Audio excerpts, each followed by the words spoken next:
Man, probably a fun fact on me is that I like to read. Man, probably a fun fact on me is that I like to read. Like I like to read. That's a lost art nowadays. Oh, my great uncle is Jesse Owens. He won 4 gold medals in 1936. I always want to leave people with this, man, to all the viewers and everybody out there, man. Make sure you guys finish your story. Make sure you guys finish your journey because somebody's going to need it. Yeah. All you got to do is push the back button. That's all you got to do is push the back signal. Try not to think about the future too much so you can maximize the now. Who's your favorite rap artist? Man, to be honest, it's crazy.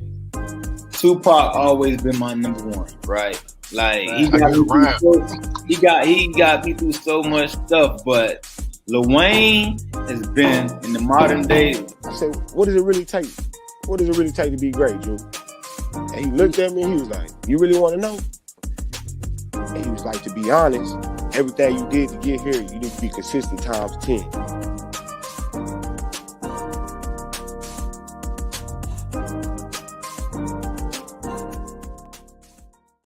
Taco Tuesday. What's up, everybody? How y'all doing? It's your boy, Coach Lee. Welcome to the Chop Up on this fine Tuesday night. Hopefully, y'all's week is going well so far. We 3 days away from the weekend, but we're back at it like we're mad at it. Time to do the Chop Up. We'll talk about any and every topic. Y'all hit drive this as always. Let's get the crew up in this bad boy, man. First off, right off the bat, we got to bring in my man, Jake, not from Save Farm. What's happening, man? Not too much, man. Back to work this week, but I'm trying to, relax, get everything back. Rolling with a little Japanese cherry blossom on the side to get my zen from dealing with all the dumb shit. But other than that, I'm feeling good. Absolutely, man. Man, we're looking forward to kicking it with y'all as always every Tuesday night on the Chop Up, like we like to do. But before we can get started, let's get a man Chew up in here with that hot fire. Oh, in my hand, in my out. I don't know what it is. Down south, all around. We here. Chopping up. What's going on? Taco Tuesday. Put a little hot sauce in it. Yes, sir. Do it again. Put a little hot sauce in it. You know what I'm saying? Hope everybody's having a great time. You know what it is, man. Hope you guys are having a great day as well, man. Shout out to everybody who follows, listens every night, listens on your rides in the morning, but it's good that we're all here. Absolutely, man. So, how's your day so far, dog? They so, you know what I'm saying? It's been the last few days been slow, you know what I'm saying? We had the Arctic chill during the weekend, still have the effects of it, so it's a little chilly, but, other than that, the days are going, sports is thriving, chopping up is thriving, you know what I'm saying? And that's what it is. Yeah, it's kind of surprising when everywhere else is getting really cold besides Cincinnati. We had a nice, almost 50-degree weather yesterday. It's going to be like 58 on Thursday. I'm looking forward to it. But I will say, freaking, Texas, right? Supposed to be really warm, really hot. They got hit with that massive ice storm a couple days ago, and it messed up my anime flow. They do the Funimation dubs down in Texas. The ice stopped it. I couldn't get my new My Hero of Academia show on Saturday because they couldn't get no one in the studio to release the dang episode. Yeah, man, canceling out everything from schools to work to potentially TV shows. You know, as we just found out. Right?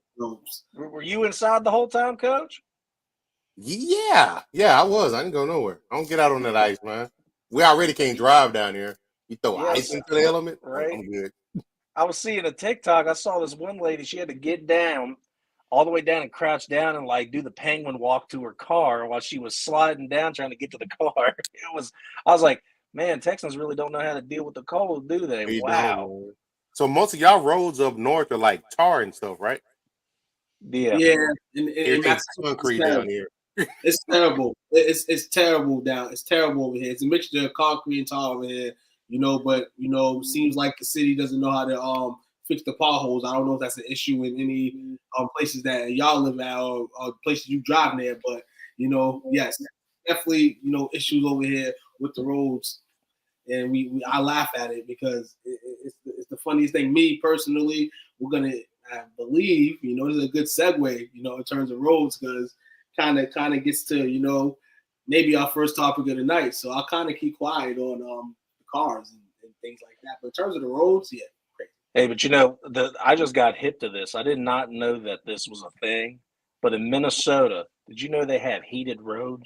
Yeah, they have heated roads. They actually was one of the first states I seen with the what's that new addition, the plug into the cars. So I went to Minnesota real young, and I seen that, you know, in terms of like their malls and stuff, they gated. So the way you can get in and stay in is basically to stay warm. You know, they have a bunch of, you know, bunch of glass sealed, you know, buildings and things like that. So skyscrapers and all that stuff. So, yeah, they try to keep very cool down there, you know, because it does get cold when it does get cold down there. Yeah. No, I did not know anything about it. I did not know a heated road was a thing. So when I found that out, I'm like, well, it's really smart for Minnesota, matter of fact, because that's one of the coldest states, and they get the most snow and everything. It makes sense. Definitely. Absolutely. I know, man. Hey, before we swing into this first topic, man, looks like somebody is ready to chop it up. Maybe he was crying from the onions he was chopping up. We don't know, but we're going to bring him in here. My guy, Will Yield. Y'all know what time it is. Trill Will. Was good. I actually was chopping up. I was I had to put something in the oven. Yeah, I mean, nice. Put some, what was you making today? I put some baby back ribs in there. I had to. What? Yeah, I put them.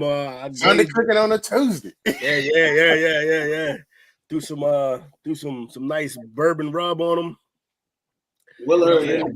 Hey, freaking Will got done chopping me up on Facebook and was like, I just torched this guy. I'm about to make some ribs after that. Time to really chef it up, you know what I mean? Hey, only my mother gets to call me Willard, so unless that's you, Ma, cut that out. That's Kawan. Cooking that hot opossum. You better stop that. That's for these folks. Armadillo. That's for these folks. That's that guy. That guy might make some possum, but not me. Nah, I don't eat no possum. Nah, I only said that because I was taking a ride. Part of my family from North Carolina, and we drove down there one year, and we on the road, and we hit an intersection, caught a red light, and we see a restaurant across the street, and the name of the restaurant was Roadkills.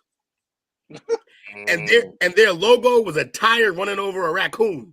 I was like, oh man. I bet their featured item was road pizza. I was like, only in the South, man, would I see something like that. Not up here. Liberals that had your ass hanging on the fence somewhere. You do that.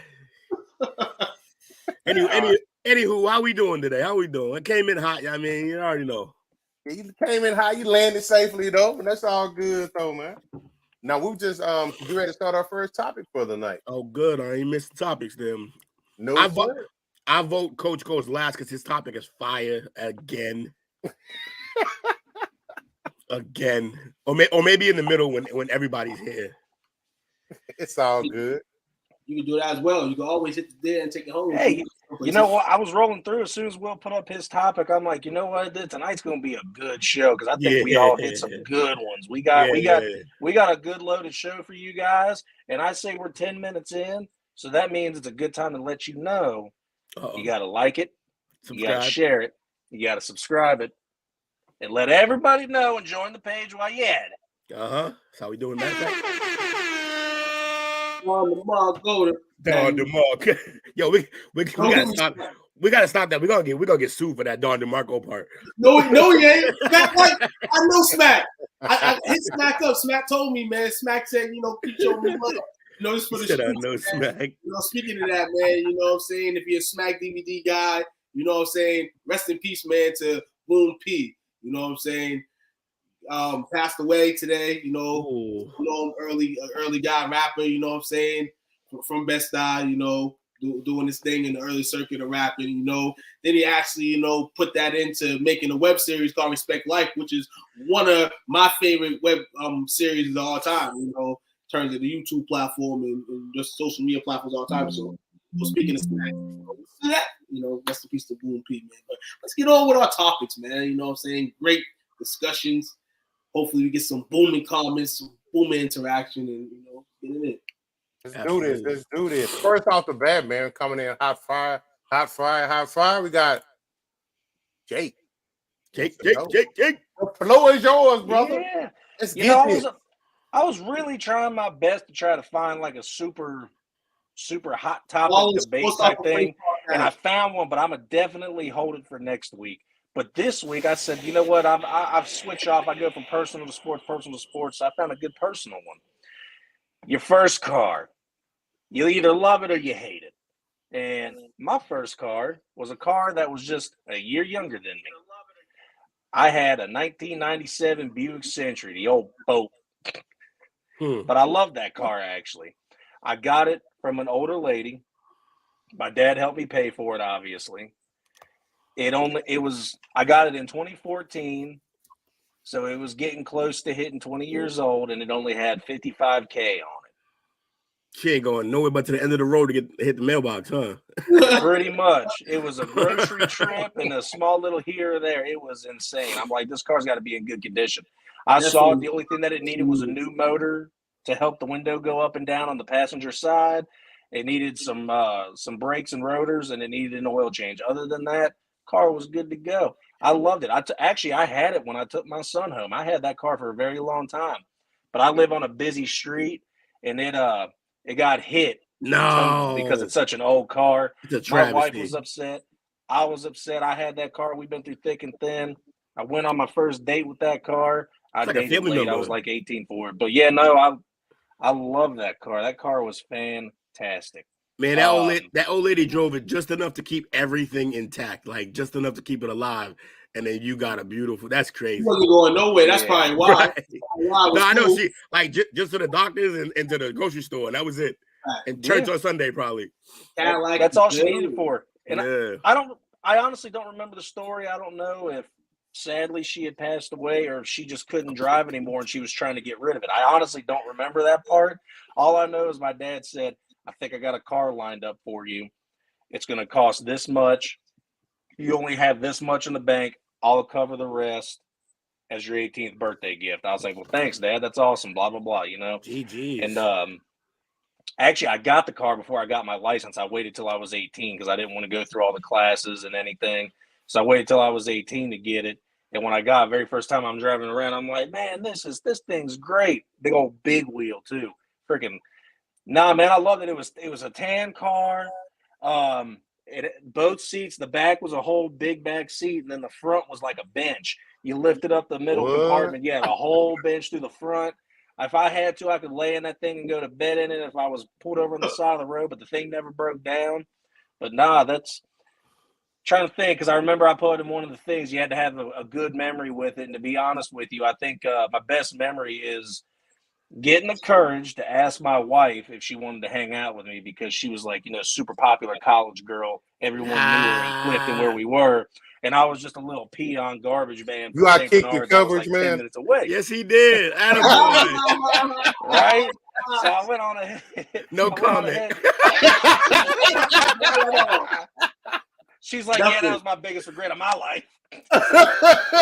She was like, I just had to get into that car, man. Like, my God. Right? So I shot her the message. I'm like, because there was this dude that had asked her to hang out, and this dude's like, not like a creep or nothing, but he asked whatever, anything to anybody. And I'm like, man, if this guy's got the courage to ask that girl to hang out, why can't I? So I went like one of the thirsty dudes and posted on one of her Facebook things that she made. I messaged her, private messaged her on Facebook, and was like, hey, do you want to hang out tonight? She was like, yeah, I get off work at this time. Can you come pick me up and I'll take her back up because she don't drive? I'm like, oh, wow, this is real forward. All right, shit. Yeah, I'll come pick you up. So he got upstream without a paddle. Yeah. I was sitting at the house. I'm getting ready. I took a shower and everything, and I had like an hour and a half to get ready. I throw on the extra. I'm looking good and everything. I get down there. I pick her up. I ain't going to the extra bits of the story because there's a real funny part of that story, but I don't want to embarrass her. She's looking around, and I got the car, and I just got the headlights off. I go over. I'm about to go try to open the door for her, but she's scurrying out, running real quick, and she opens the door herself. I'm like, oh, all right. Yeah. So I open the door up, and I get in the car. She's like, aren't you going to turn it on? I'm like, oh, it is on. All I got to do is do this. She's like, oh, wow, for an old car, this is really quiet. I'm like, trust me, it runs. It's a good car. I get her all the way back up to the place that she's living in her apartment, and she says, all right, I'm going to run in real quick and change. I'll meet you up there. I'm like, are you gonna drive up there? She's like, no, I don't got a car. I'm just going to walk up there. And it's kind of a decent walk. I'm like, are you sure? I'll wait for you. Like, I'm trying to be the gentleman and everything. She's like, no, it's good. I go up to the hookah bar, and I order a hookah, and I have it ready for us. And she comes up about 45 minutes later, sits down next to me, takes the hookah from me, smokes it for about 5 minutes, looks at me and says, hey, so I'm going to go to the bar with my friends real quick. I promise you I'll be back. Then she climbed out the window of the bathroom. Rolled it down. I'm sitting at the hookah bar, and she goes down the street to the bar. She drinks with her friends. She comes back like 4 hours later. I'm like, yeah. Oh, nice to see. I didn't think you were coming back. So my best memory is picking her up because that's what struck the relationship up of me and her continuing to hang out and everything. But no, she came back 4 hours later, and she was like, oh, you still got a hookah? I'm like, yeah, but it ain't good to go anymore. I'm like, do you want to buy the refill? And she was like, oh yeah, that's no problem. Hey, I need oh man, it was hilarious. I'm like, but no, it's my favorite memory because that's how I was able to, start the relationship with my wife. And it's embarrassing you, Jamie. You're embarrassing Jamie. My man's warming the couch up as we speak. I'm warming the couch up for tomorrow. Good morning. Don't come upstairs. Babe. I'm not calling you out. See what happened was. I'm not calling you out. I'm just saying that you sat down with me for 5 minutes and said, hey, I promise you I'll be back. Yeah, I'm real hopeful at that point. I picked you up from work. I just picked this girl up from work, and she leaves 5 minutes after we start hanging out. I'm like, damn, I fucked up. But I couldn't go with her to the bar. I was 18 or I was 19. I was 19. I couldn't go. Bang, bang, bingo phase. Who that? Who they said he gonna sleep on that couch? But no, all in all, I love that car. That's a great story, though. I got to take my wife home in that, or not take my wife home in that car. I got to pick my wife up and meet my wife through having that car. Yeah. I got to take my son home from the hospital in that car.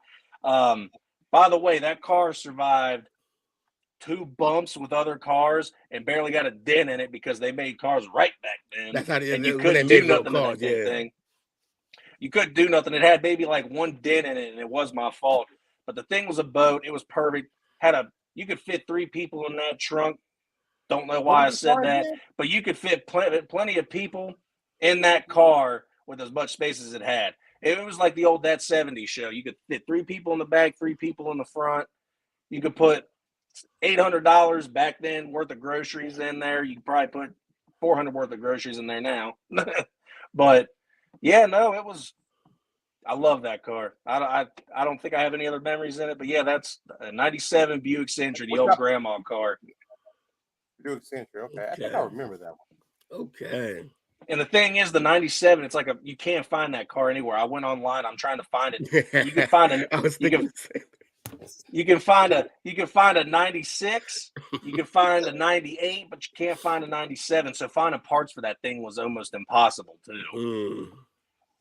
It was like a 97 must have been a certain year or something, but I couldn't find it. By the way, that was also the car that I realized that you needed a key to the trunk to open it up too. You couldn't get in that thing without a trunk or without a key. Yeah, that guy. That's it. Yep. I remember those. Let's Yeah. go. It was a tan one too, just like it. Look at him go. That's what's up. That's a great Like story. I said too, I mean, and for a sedan, it was a really big car too. Like no lie. Roomy. It's roomy in here. Yeah, pretty much. But like I said, I think my favorite part about it was like if I wanted to fall asleep, I didn't have to hop in the back seat to sleep. I just had to lift up that middle column and I could sprawl the fuck out. Yeah, that's perfect. That's perfect. Hell yeah. But what were your guys' first cars? What's up, Josh? Mine's gonna be quick. Go ahead. I'm not much of I can drive, but I've in the city we move and shake. And in Boston, insurance be too crazy. So I when I was living in Boston, I didn't have a car. I didn't get a car until I moved down here in the Cape, which was only 5 years ago. I got it like during COVID. I got a 2014 Hyundai Sonata. I barely drove the thing. I'm about to sell it now. Yeah. No, I don't be driving like that. I just not my thing. I get annoyed. I trust myself to drive. I don't trust other people on the road. And but yeah, that's I got a funny ass story about some cars though. For one, I'll just say the favorite cars that I've been in my life right quick. My grandmother once got, I used to live with her. She loved Lincolns. She had one. Yeah. She loved them way back in the day. Shout out to Josh. But she got an 86 Lincoln. And she drove that till she couldn't drive no more. But before that, she had this old ass paddy wagon that the back door wouldn't close. The passenger side back door wouldn't close. So one day she goes, keep your hands. She said, buckle your seatbelt. I'm like, all right. She said, keep your hands and feet inside the car. I'm like, obviously, what are you doing? Because the door swung open. So Took's gonna understand what I'm talking about. The bridge coming over the highway in Brighton, leading up to Jackson Man, coming from that bridge. She pulls up onto the bridge and pulls up to the sidewalk real close, floors it, and lets that back door hit the pole. Bow! That door never opened again. Ever. Never opened again. My grandmother She said, we gonna fix this door. Just straight like that. Straight like that. My grandmother was a goon, man. But he said she ain't never right now. Send me your bucket out for retired vehicles for $600 or $2K. I said never open again, man. That was crazy. But yeah, man. So that's my quick little story. I can whip. I just don't like whipping, honestly. Oh, that's fair. Oh yeah. By the way, I probably should have added that in. Since we're talking about cars, I do want to know what like your favorite brand is too. While you added me, I'm a Chevy guy, and I've loved Malibu since my grandma had a '98. Other than that Buick, I've driven nothing but Chevy Malibu since then. Yeah, there you go. Yeah. Sitting right in my driveway right now. Anybody need a car? Hey, yeah. Wait, one of the. I can confirm.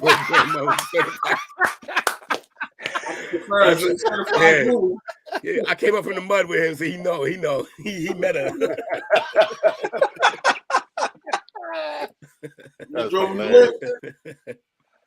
Oh, very nice. See, for me, anybody need a car, holler at me. My first car, I actually inherited it from my grandmother. It was a 1978 Pontiac Grand Prix. Ooh. Two-door. Ooh. Straight middle. You gotta pull that up. You gotta pull that up. We gotta see that. Pull that up.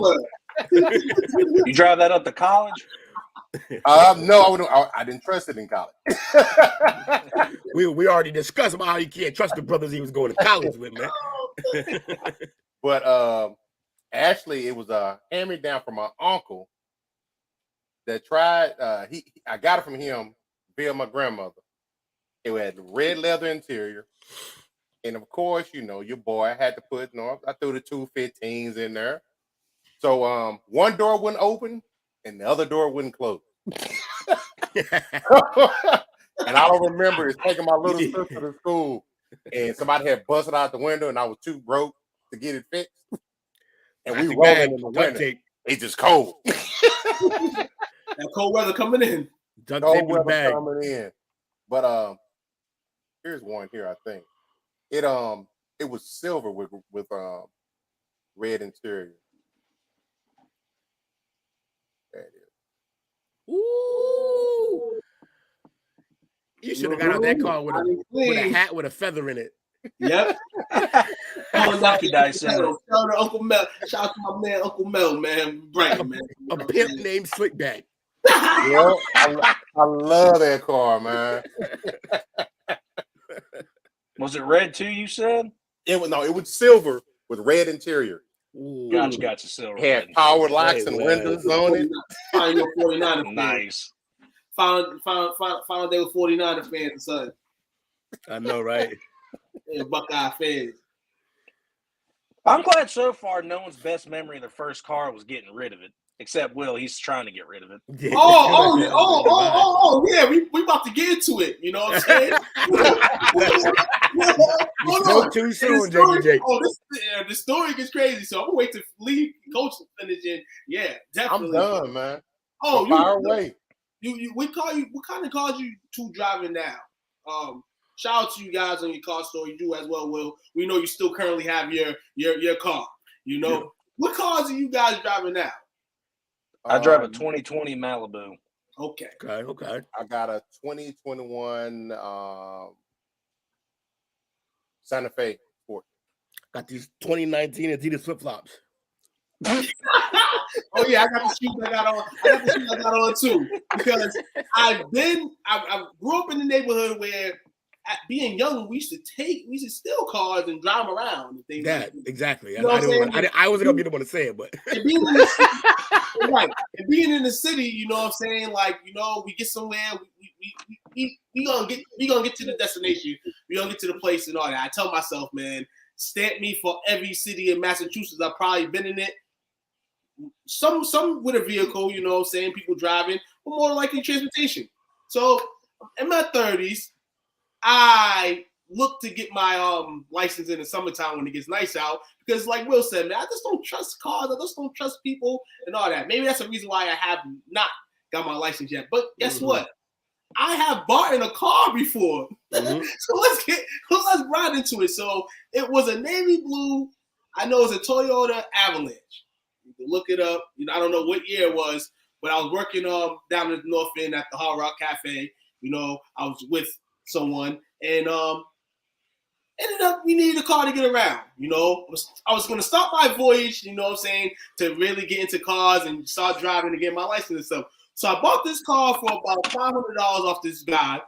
Didn't really care how to ask, you know, anything wrong with it, whatever. It was just going to give me the point A to point B in the city. I'm cool with that. You know, shout out to my boy Bro. You know, he put in the radio system. We was all ready to blast and clear. So, you know, this car lasted about 1.5 years, 2 years. In the pig? Goddamn. In regards to me in the car, it might have lasted like 6 months. Okay, I'm coming from a local Stop and Shop, you know what I'm saying? I had my permit at this time. I told myself I'm just going to drive to the crib. Lovely drive, but, you know, that's why they say, you know, don't, you know. Right, police. Brookline police. Don't do drugs. Don't do drugs, you know. Don't impair yourself before getting in the vehicle. So, riding smooth. I missed a turn. And the time that I knew I missed a turn, I tried to reroute and turn anyway. And I hit a car, and police detail was at the scene. I stuck to something already. So the cop looks at me and was like, are you all right, first off? And I'm like, yeah. He says, do you have your license? I said, sir, I have my permit. I'm just driving. I'm trying to learn the road and stuff like that. He looked at me as if like he didn't even want to deal with the situation because he's, you know, making top dollar detailing. He let me go. I didn't hit anything. I almost hit the car. I thought I did. Oh, okay. After he was telling me. So Officer Rogers, that's the only one who let us go. Nah, it was some different cops around. You know, new age, new time. You know, I haven't been around the city in a minute, so that's what it was. So that car relationship with me in the car ended. But, you know, the person that I was with prior to that, you know, still had the car, so I was still in it. Until one day, you know, a couple people was looking at the bottom of the car, and they're like, man, you got to throw this car out, man. You might ride this car one day and die. As soon as I heard that, I said, yeah, we get rid of this. Mm-hmm. Absolutely. So, you know, more of that is, you know, no car. But in terms of life for myself, you know, I've started to have a passion and love for different cars. You know, crazy thing about cars is I know once you guys buy your cars, you see a lot of cars that look like yours or similar to yours. You know, I see that with cars. Oh, well, there was a time there between 2012 and 2016 where cars looked nothing like toasters. That's it. They just look like toasters, all of them. And between the PT Cruisers and the Scions and all that, I lost confidence, man. I lost confidence and wanted to drive, so my permit expired. So then, you know, hit last year, you know, I said to myself, I want to start something. I want to do something that I've never was able to do in my life, and that's to get my license. So now I'm on the road to attempt to get my license, but you know, things trigger me when it comes to it. You know, excuse me, you know what I'm saying? I'm old, but in terms of it, you know, I'm gonna overcome the goal. I'm gonna climb the hill. You know, I want to do things the right way. Maybe do a little driving school. I mean, I can drive. You know, there's certain situations like that highway stuff and all that's a different breed right there. I feel like that's where you need to gain your learning of driving. You know what I'm saying? It's easy to have an instructor, you know, instructor around the roads and all that. But when you're in that predicament, it's every man for themselves, every lady for themselves. Safety first. Well, I guess I can't give my wife shit no more about not driving. You guys just made me look like a damn. Oh no! And everybody and people still to this day. It's each their own. People still to this day give me crap, but at the end of the day, I say it like this: nobody can tell me what and what I cannot do. Somebody can tell me I can drive and not drive. Now I have children. I'm gonna hope that my children are able to drive, and I'll get resources and people to get them to drive. If for some reason I'm not driving at 50 years old, but at the same time, I've never listened to anybody in the states of you get in a car, people talk about it negatively. I don't like that. You know me. To be fair, I got Jamie. I got your back. Yep. I also am not a big fan of driving like that, but I will say I'm driving in Boston. That's where I would have been driving at. And you know anything about Boston, they're all crazy. They don't know how to drive. It's insane. You just driving in the woods of Cincinnati somewhere. you should be. Jamie, can I get $20, dog? Jake ain't going to Columbus because he over here talking crap. You know what I'm saying? So Jamie, enjoy Columbus, man. You know what I'm saying? Hey, that's drinks on Jamie. She just freaking got that bet. Let's go. Nice. Man. Definitely. Oh, what was her parlay? Parlay was crazy. It was a nice parlay. I'll tell you after. Yeah, okay. Say less. She bet $1, and she had soccer, tennis, basketball, hockey, and something else all in. That's the way to go. No, that's the way. No, she hit all of it. You have to expand your mind when it comes to that because there's a lottery ticket. Like you can pick tennis is a whole variety, all that, but we'll get into that. But cars. Me personally, I'm on the road, guys. I'll let you guys know when I got my first car. You know what I'm saying? Because I ain't had it yet.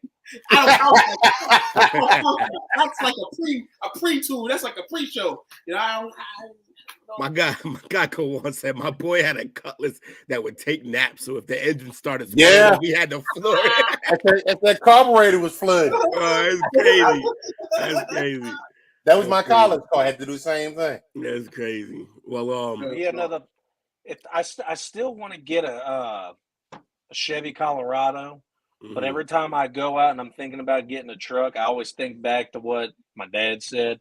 He's like, "Are you hauling anything? Are you going to be putting anything in the back and taking it?" I'm like, "Nah." He's like, "So why the hell do you need a truck then?" I'm just like, catching rain, just catching rain in the back, and then I don't end up wasting $35,000 to $40,000, and I just drive around my $20,000 Malibu, and I'm happy. Right.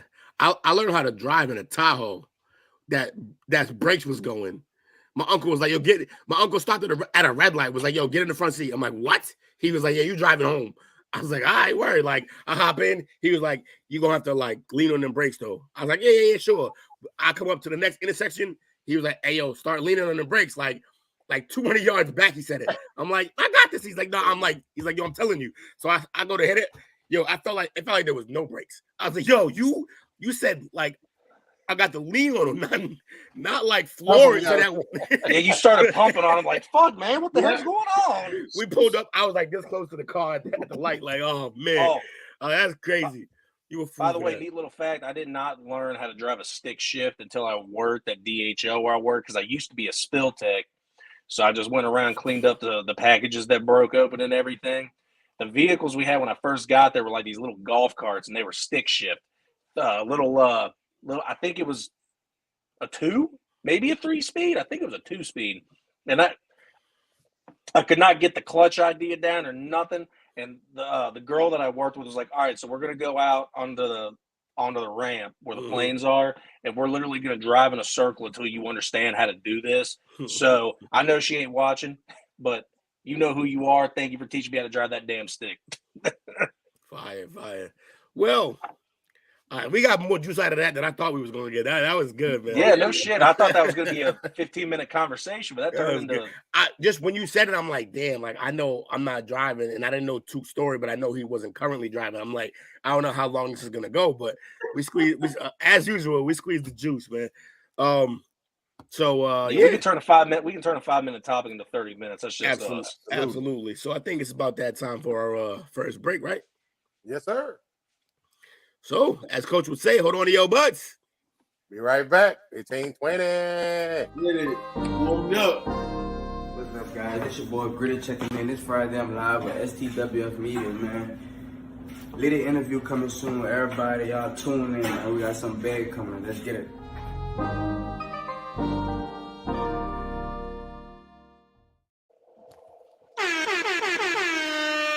Back at it like we're mad at it. What's up, fellas?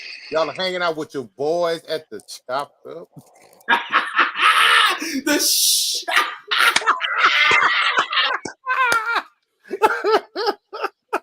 We're back with Coach Took, Will, taking the bait. Did I miss something funny? I feel like I missed it. Jake, this is you taking your break again. Oh, I didn't mind. I didn't mute it. Darth Vader. The Darth Vader. The force is strong with this one. God, dang it. Hey, man. So is the volume. Monstrosity, man. The freaking drag 3. It's loud as fuck. Absolutely. That's hilarious. Man, that was Anyway, but Chris, we see you, man. Appreciate you hanging out with us tonight. Shout out to you, Mr. Bengal himself. Nobody announces himself more than Josh. I love it. Josh here. Hey, man, we need to. Hey, you know what we need to do? We need to start getting some damn bloopers here.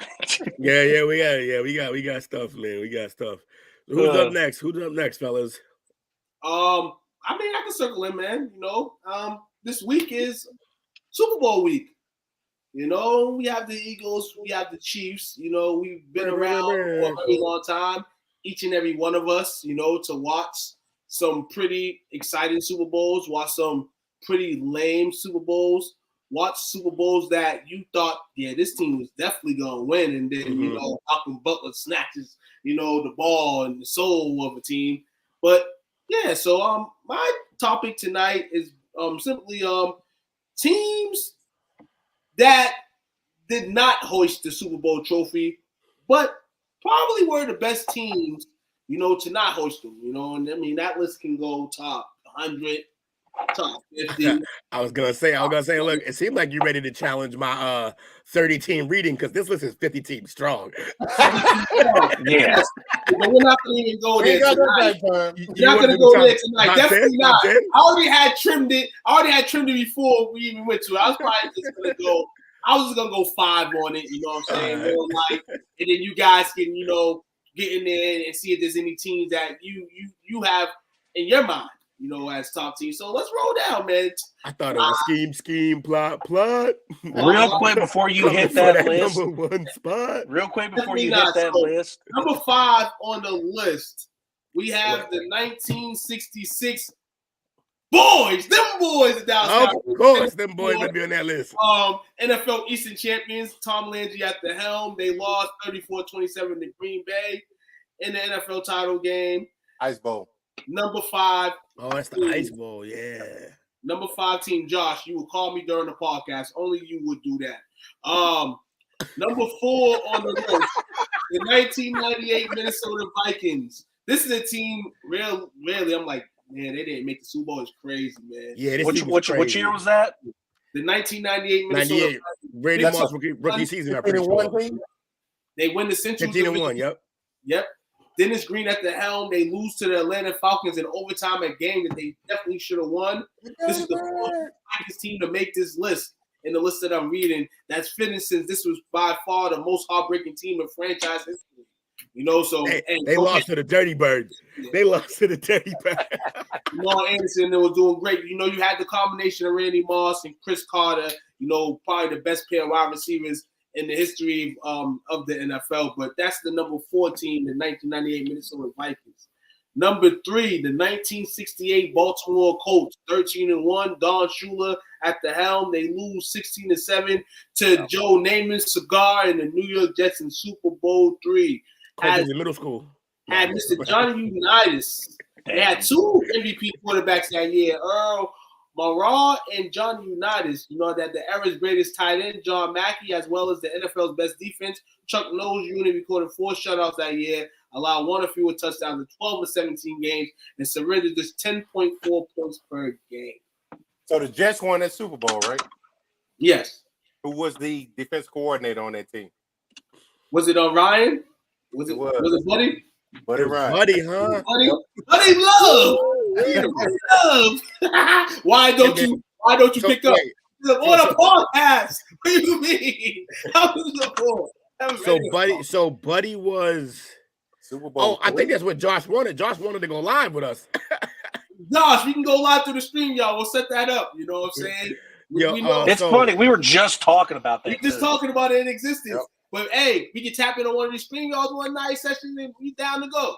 So hold on. So Buddy was the DC. What DC of the Jets. Yes. And then full circle. So then Baltimore gets the hell out of Dodge and ends up with Rex Ryan later, his son. That's crazy. That's crazy. That's crazy how that whole that's full circle right there for that family. 50 years later. 1990 Buffalo Bills at number 2. At number 2, this should be all the Buffalo Bills teams. Is that the wide right? I had a chance. But anyway, Marv Levy coached the 13-3 team to the AFC East Championship. They lost in the Super Bowl to the New York Giants this year, 2019. Only one Bills team made this list, and not surprisingly, it's the team that came literally inches of a Super Bowl championship. Although they said the 3 teams that followed also reached the Super Bowl, this is the only one that put up a real fight. And that was the most balanced. So what year was that again? 90. So that's the wide right with Scott Norwood. That's what I was going to ask you, Coach. So is that the only one that's up there mainly because it was so close for them to win it? Because they went 3 more times and lost. Yeah. I'd have just put the whole bundle in there together. Like, y'all just... It's sad. That's the only team that made it. Because, I mean, you would rank all those teams, I feel... But that's the only team to make it 4 times in a row, right? Yep. And so this is just a media strain. I didn't know that was a Jim Kelly. That's the only reason I was asking. Jim Kelly lost every one of those. I feel bad for that. You don't know who Jim Kelly is? Yeah. Wow, y'all made me feel old. No, I know who he is. I'm saying I know who he is. I just didn't know if those were Jim Kelly years. Yeah. I just can't believe he lost 4 in a row, man. Yeah, that team. You know what the rumor was with that, right? What was? Oh, mob work. They was parting their ass off the entire time they was there. Micah should offer trade capital multiple first rounds and bum QB for Rodgers. Can we stop trying to make Aaron Rodgers Brett Favre? No. He is Brett Favre. He's going to go to the Jets first. Oh, man. So you wait 1 more year, Vikings fans. You'll get him. He's got to go to the Jets first. Definitely. Hold on. We'll get LeBron. We'll have a LeBron quick session. Yes or no? Do you think LeBron makes the record tonight? I think he does. I'll be watching. Yes. I'm going to watch it. 36 points away, right? Yeah. 36 to break it, 35 to tie it. And who they playing? Thunder. OKC. Oh, yeah. She'll be able to. I had a chance to be 130, 130. I got Bumpy on mute already. And there's no need. There's no need for it.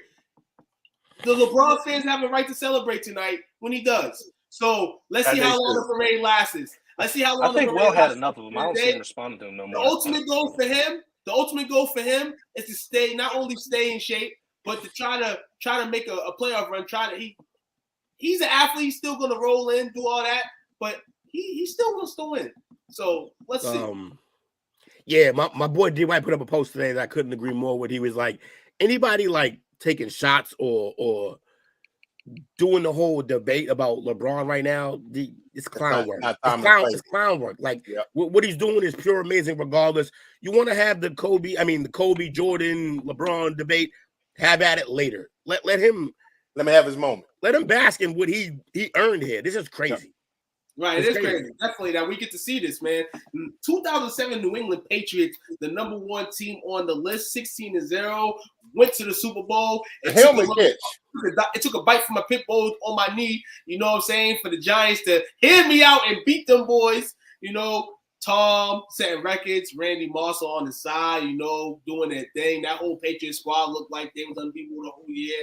And then Eli Manning, you know, solved the riddle. Chuck and Duck. For the first time of 2 times that he was able to do it. So, in this case, in the Super Bowl, you know, this was the ultimate team right here, the number one team, you know, best team to not win it. Maybe not roster-wise, but in terms of the thrill, in terms of the magnitude and everything coming up to that game, yes, it is the New England. I weigh in the most on this because it's my team. I'll say this. Damn. Our team. Sorry, sir. My fault. you all bangled out sometimes. I be forgetting. I told you, hey, my wife dresses. Calm down. I'm just messing with what I say is this. Defensively, was it one of the best teams ever? Nah, but they had a great defense. Offensively, statistically, the greatest team to ever be put on the field. Offensively. I'll never let Brady live it down. For those who love to say that Brady's humble, one of on media day, which was last night for this year's Super Bowl, on media day, one of the reporters asked him, "So, do you think you're gonna score enough to beat this team?" And he was like, "We averaged 40 points. What do you mean?" And then he went out there and put up 14 points. So. It just goes to show you no matter how good you are offensively, if you can get to the quarterback with 4, you can beat anybody. Absolutely. So I named that 5. Also, this shows where my pettiness of me being in my fandom is. I still don't like the Giants because of this. Hey, I wouldn't like the Giants either if they stopped y'all, you know what I'm saying, from literally being the best team ever, you know, on probably 2 occasions, man, you know. This is also why it hurts, why I feel the need to root for the Eagles this year, because Travis Kelce talked crap about our mayor here in Cincinnati. If you're from Cincinnati, you love Cincinnati. If you're not from Cincinnati, people either, one, don't care or think Cincinnati sucks. When you're from Cincinnati, you got a proud part of you, and you love this town. And when you talk shit about one of us, you talk shit about all of us. When you called the mayor jabroni, whether that was a promo or whether that was him, actually just you talk shit, so I'm talking shit back to you. Motherfucker, you went to Cincinnati University. You're banned. Get the hell out of here. Jason's always been better. Screw you. Go Eagles. I don't know if it's a Cincinnati thing so much as Ohio as a whole. It's just what? What happens in Ohio? Bullshit. Like, I don't know what's going on there. Wow. I messed that up. Skyline Chili. That's what happens. That's fair. Well, that's Cincinnati, but we don't know who is that. What we got going on there? We don't got time for that. Yeah, we don't got no time for that. Definitely not. But what was the other thing I was going to say? Oh, I was going to say before we started the list was any team that Randy Moss was on is a disappointing non-Super Bowl winning team. Yeah, Randy Moss on my list. Yeah. In my opinion, I think Randy Moss is the greatest wide receiver to do it. That's just an opinion thing. I know Jerry Rice is out there. I know you even got Larry Fitzgerald and other guys in the past that have all went through it. T.O., all of them. In my opinion, I still think to this day Randy Moss is the best to ever do it. Well, and even if you don't believe that he's the single greatest receiver ever, he's easily the single greatest weapon or threat ever. The biggest field changer that we've ever seen. The only thing close in terms of changing the field that I've seen since is Tyreek Hill. Yeah. I'm with you there. Just raw speed, man. What can you do? Who you think would have won between him and Dion? I in a race or like in a one-on-one matchup? I can want one-on-one matchup. I think it'll be 50-50 at best. I think so. I'm gonna go with Moss. I'm gonna go with Moss too, because here's why. Because there's an X factor where you can put it in a spot that Dion can't get to. If you high point it, right, there's nothing that Prime can do. Now, see, it was different when he was covering Jerry, because Jerry wasn't a jump ball high point guy. Jerry was perfect routes, great hands, in and out of the routes were perfect. All that was perfect, but you could defend that if you had speed, which Primetime had. In the case of Moss, not only is he just as fast as Prime, basically, but he's got 4 inches on him and a vertical. You could just put the ball high every time. His jump was ridiculous. Yeah, but not just, there's plenty of guys who can hop in the league.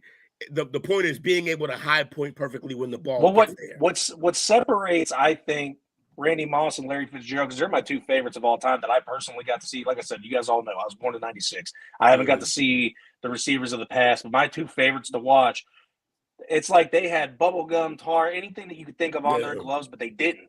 If it touched their hand, it wasn't going nowhere. It was like they had a big basket in their hand. Ball went to them, they had it. And you could see the most spectacular catches out of those 2 guys alone.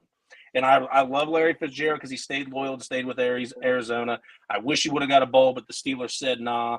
And then Randy Moss, it's a travesty that man don't have a ring. Yeah. What you think of Aaron Rodgers saying he's going on a 4-day seclusion to make his decision, aka do mushrooms for 4 days? Hey, I take offense to that. Why isn't it spiritual? Just a question. Why wouldn't that be spiritual? They do put you in another plane, they say. Yes, it does. And do your research. All early religions had some form of psychoactive drug in it. Just because they don't do it no more, don't mean that's not where it started. Sage, check in the record book. Sage used to be Mary Jane. Yep. Right, exactly. Yep. Now they just make it Sage because Vatican can't really sell that. Can't have that cushion on deck. But yeah, I think good for Aaron. That's what he does. Like he goes and he reaches for the other planes of existence and finds his answers. Wherever you gotta find them. Real quick, I don't know where that comment came from or why it was said, but we just got context behind it. I don't take offense to nothing. It's cool. I know they said we don't need that stuff here, nothing. I don't think he meant it as super offensive. And you're right. There are plenty of Bengals fans outside of Cincinnati. I am with you. But there's a lot of people that don't like Cincinnati or the Bengals outside of the state or the town. But we appreciate you being here. It's still, I'm glad there's still some Who Days out there. Yeah, let's keep it. Well, man, he has since apologized. Chris Rick is a passionate Bengals fan. You can take offense, but can't heavily, take offense to calling the ass. Race ain't got nothing to do with this. What I'm saying. Appreciate you apologizing. You're one of the great members of the brand, the group, the show, and told. So, definitely, unbehavioral like wording, but we understand it. But it's different ways to, express your wordings. And when you type, you have time to think before you type. Why Jerry had more touchdown and lasted longer? I mean, Jerry was just built different. He's one of a kind. He's one of a kind. But it didn't. More touchdown doesn't always necessarily mean that he also had Hall of Fame quarterbacks the entire time, pretty much. To start, to start in through most of it. Like, started off with Montana, then he had Steve Young. Then I think he had his very end with the 49ers, he had Garcia, who still a Pro Bowl quarterback, and then he went to Rich Gannon. Is Gannon in the Hall? No. Okay, well, But he had a good year that year. He did have a good year, so that's fair. But like I said, like he compared to Moss having like Brad Johnson's, Randall Cunningham's, what was his name? Dante Culpepper. Who did he have with the Raiders? Aaron Brooks. Okay. Cool. Aaron Brooks. Aaron Brooks and Collins, I think. I can't have a wide receiver conversation with you guys because every time there's a wide receiver conversation, the man who should be in there is never mentioned. We hear no disrespect to Larry Fitzgerald, but shit, I'm not paying Larry Fitzgerald on my instant list of wide receivers. Y'all know what I'm talking about. But that's what you put him on that roster, they do the same thing, but less drugs. Who? No, see, you don't even know what I'm talking about. You think I'm talking about that guy? I'm talking about D guy. I'm talking about that guy. I'm talking about T.O. Terrell Owens. That's who I'm talking about. I mentioned that. 1,000-yard season after 1,000-yard season after 1,000-yard season. OG in the league, 1,000-yard season. We talking about Larry Fitzgerald? Larry Fitzgerald didn't pick teams apart. Larry Fitzgerald didn't pick teams apart. It's not about loyal. He didn't break down locker rooms. I think Chris Carter has the best hands. Randy Moss deserves to be along the golden elite of the wide receivers. Jerry Rice is the top man in the elite class. But we damn sure ain't bringing Larry Fitzgerald before we bring T.O. up in there. We damn sure ain't doing that. Why not? Yeah, you didn't bring up T.O. I'm the one that I feel a certain way about that. I feel a certain way about Larry Fitzgerald. We mentioned before T.O. Here's why I put Larry Fitzgerald ahead of T.O. though. Give me one thing that T.O. does better than Larry. Give me one thing that Larry does better than T.O. Everything except for speed. T.O.'s just faster. Every other aspect of football, Larry was better. Better blocker. You got to look at the quarterbacks that Larry had too. Right. Better blocker, better route runner, better hands by far. Hold on. T.O. was like led the league in drops like multiple games. Carson Palmer wasn't good? Huh? Carson Palmer wasn't good? I mean, that's after the knee. Kurt Warner? He's not great. Kurt was good. For 1 year. Kurt Warner for how long though? Wait, hold on. We had Matt Leinart for a while, bro. Hold on. Jeff Garcia better than Matt Leinart. Okay, Donovan McNabb. Okay, who else? He played on how many teams? Like, he had plenty of different quarterbacks. Who else? All I'm saying is all of them are better than Matt Leinart, which was like the bulk of his career. Those QBs better than what they were. We're not going to sit here and act like Larry Fitzgerald. So did Larry. Oh my God. So did Larry. Lovely man. T.O. better stop being respected and bring it to the party. All this class and citizenship. I got it right here for you. I got it. He had Kurt Warner for third. He had Kurt Warner, Carson Palmer. Then after that, Josh McNown, John Skelton, Kevin Cobb, Matt Leinart, Josh Rosen, Tyler Murray for a little bit, Derek Anderson, Drew Stanton, Blaine Gabbert, Max Hall, Richard Bartell. These are trash. Yeah. I didn't know 5 of them. Yo, like 3 of those quarterbacks can't even sell insurance right now. Dude, Fitzgerald during in his career really couldn't do anything. T.O. was doing the field producing. So was Larry. What you mean? What? What are we talking about? Look at Larry Fitzgerald's last 3 years in the NFL. Look at his last 3 years in the league. Oh my God. You just heard the quarterbacks who was throwing to him. He's respected, but there's no way he's coming into the crib before T.O. There's no way. That's crazy. Hold on. Is Fitz better than Calvin Johnson? Is Fitz better than Calvin Johnson? That's a tough one. Let's somebody in his era now. Before we go to the next topic, Calvin Johnson or Fitzgerald? Calvin, I mean, look, Larry had the better career. Calvin quit in his team. Bottom line, he pulled the Barry and bailed. And he had a quarterback with a gun the whole time. Here's T.O.'s quarterback: Tony Romo, Steve Young, Donovan McNabb, Jeff Garcia, Carson Palmer, Drew Bledsoe. Much better list. Much better list. Hold on. Much better list. Hold on. Steve Young towards the end of his career. Jeff Garcia. We ain't even gonna talk about Jeff Garcia. Drew Bledsoe on the Cowboys. Cut it out. Tony Romo may be the most respectable QB on that list. Bro. Tony Romo might be the most respectable QB on that list. list. That's fine. But everybody he just named is better than like 5 of Larry's quarterbacks. everybody he just named. Dude had Carson Palmer, who was still rated as a good QB, and Kurt Warner. Those two alone beats anybody on that list of TOs. But he had them for a small period of time where all those other guys were the bulk of his career. He went to a Super Bowl with Kurt Arizona's Warner. quarterback room was a rotating door. And Larry still overcame and got records over that. So I don't know what the freaking the argument here is.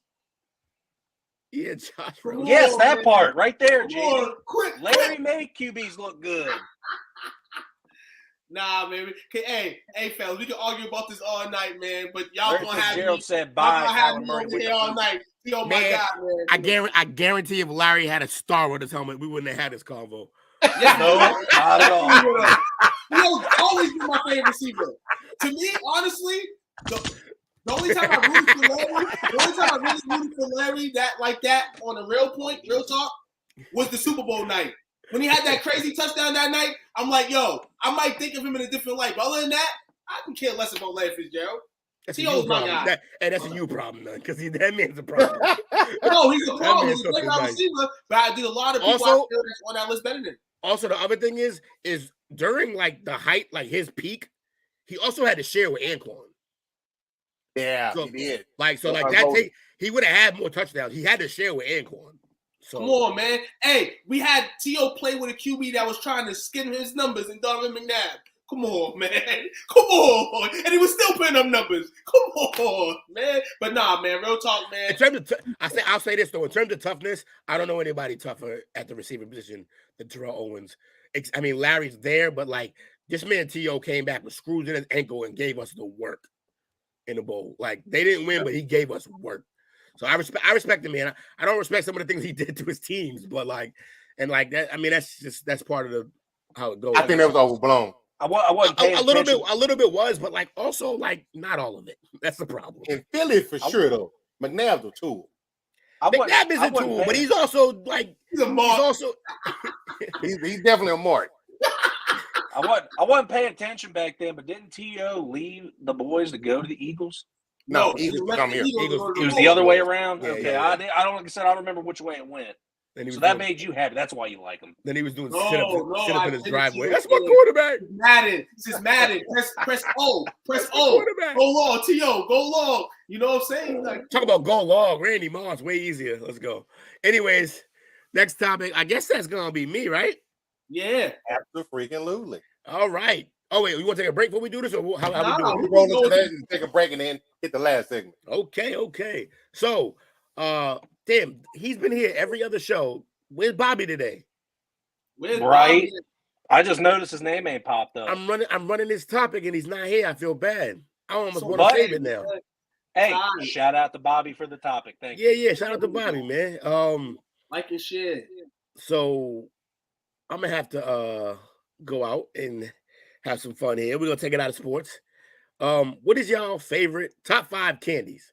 And if you can't do 5, then do top 3. I invite the chat to hop in. I'll start with mine. Okay, so I love me a payday. What? I love me a payday. No, I'm right there with them. That's my 5. That's number 5, though. Drop for the ranch on everything. What? I hate ranch. Blue cheese, man. So number 5 is payday. Number 4, Snickers. Okay. You ain't you're hungry. Number 3, Milky Way. And then number 2, Skittles. I love me some Skittles, man. And number 1 are them Jolly Rancher fruit chews. Oh, those do go hard. Oh my God, man. I can F off a whole bag and don't realize. I'd kick a baby for a box of those, man. $100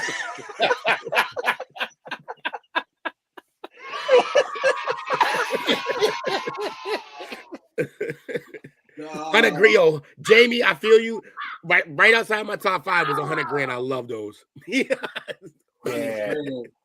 Those are bomb. God, can't go away from that. Definitely, we're not excited for Rihanna's halftime show. Honorable mention, Mounds. Whatchamacallit. Yeah. Ooh, Heat bars. Heat bars go hard. I love some Heat bars do toffee. go Heat hard. bars. Heat bars go hard, bro. You got the taste buds of Yo, a 70-year-old man. I like Werther's Originals. Werther's Original butter. But yo, Werther's that's what I'm saying. You got the heat bar right here. You know what I'm saying? You know, You doing the bird, man? You know what I'm saying? Got the heat bar. Y'all this is gonna be calling on us ASAP.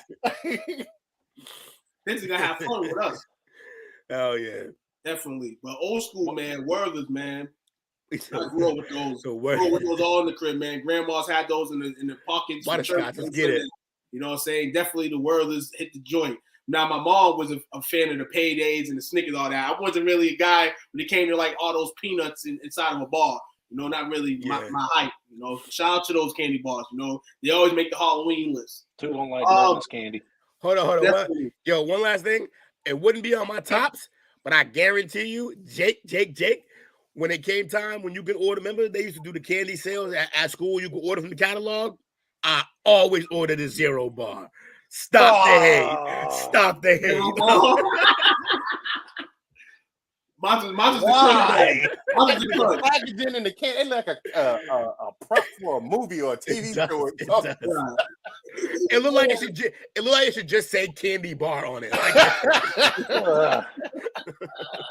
Where's the M&Ms, man? M&Ms, man, was definitely, you know, M&Ms as times went, felt like the M&Ms kind of like took us. But I mean, peanuts are probably still popular. You know what I'm saying? And straight for the game, I would imagine.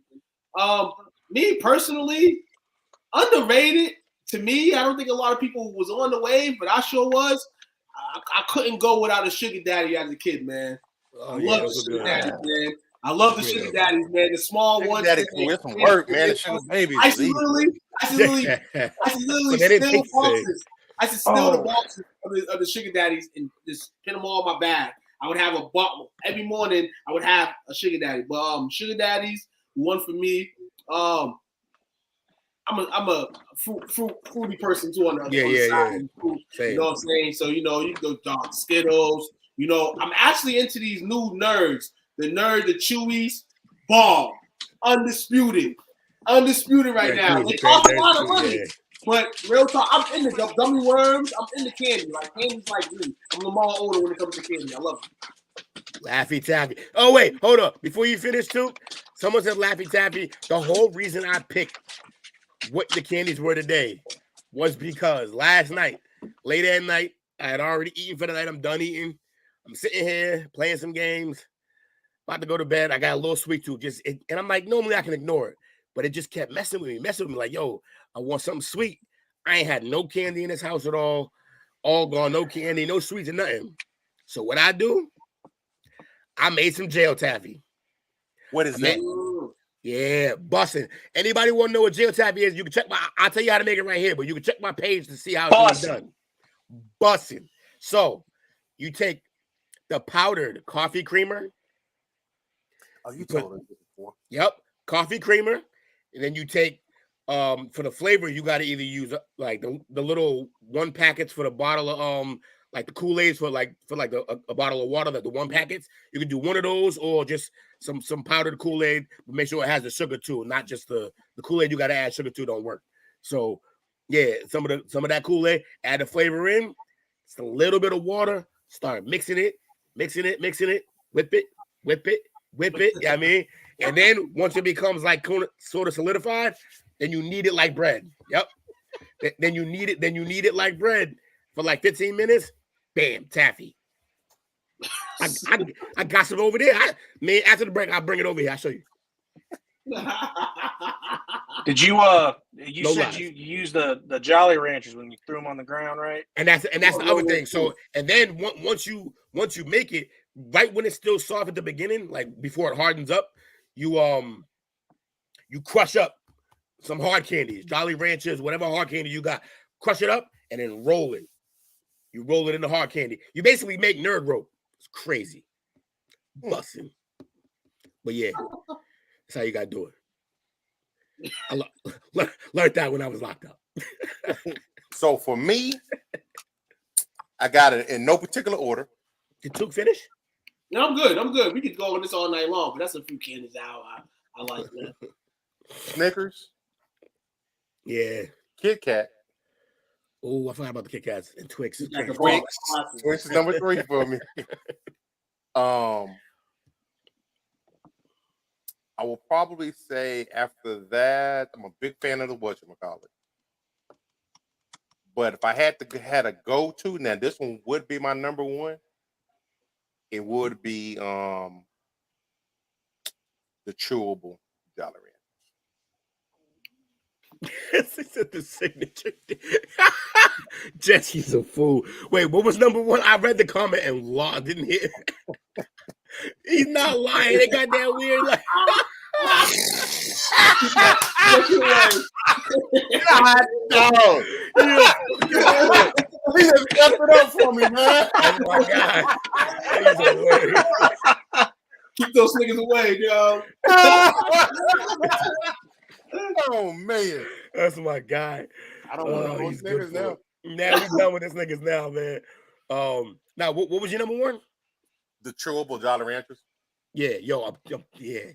It's crazy. Have you had both flavors? Because they got the original, and they got the tropical box. Yes, of course. Yeah, I'm making sure.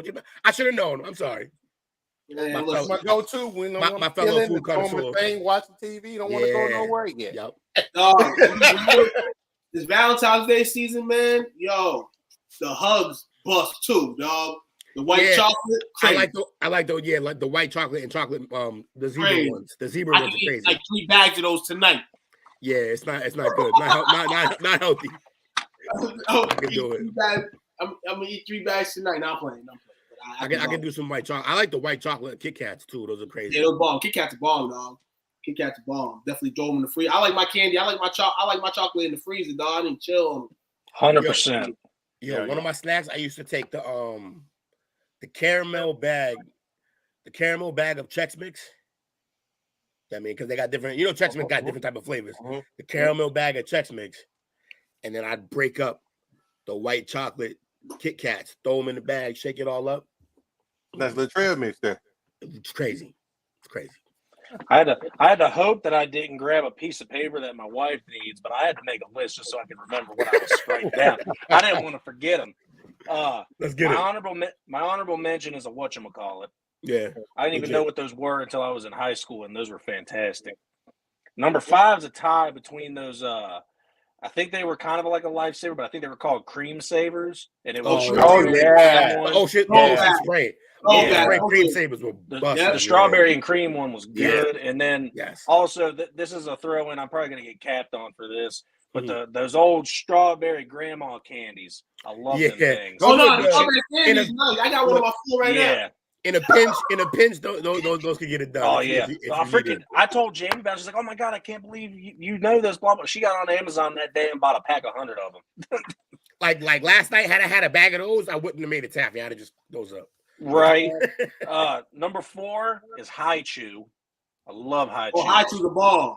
It's crazy. I went at Boston University, and it was crazy because everybody was coming to the store with Asians, so they started building like the Asian section with like all the different candies and High Chews.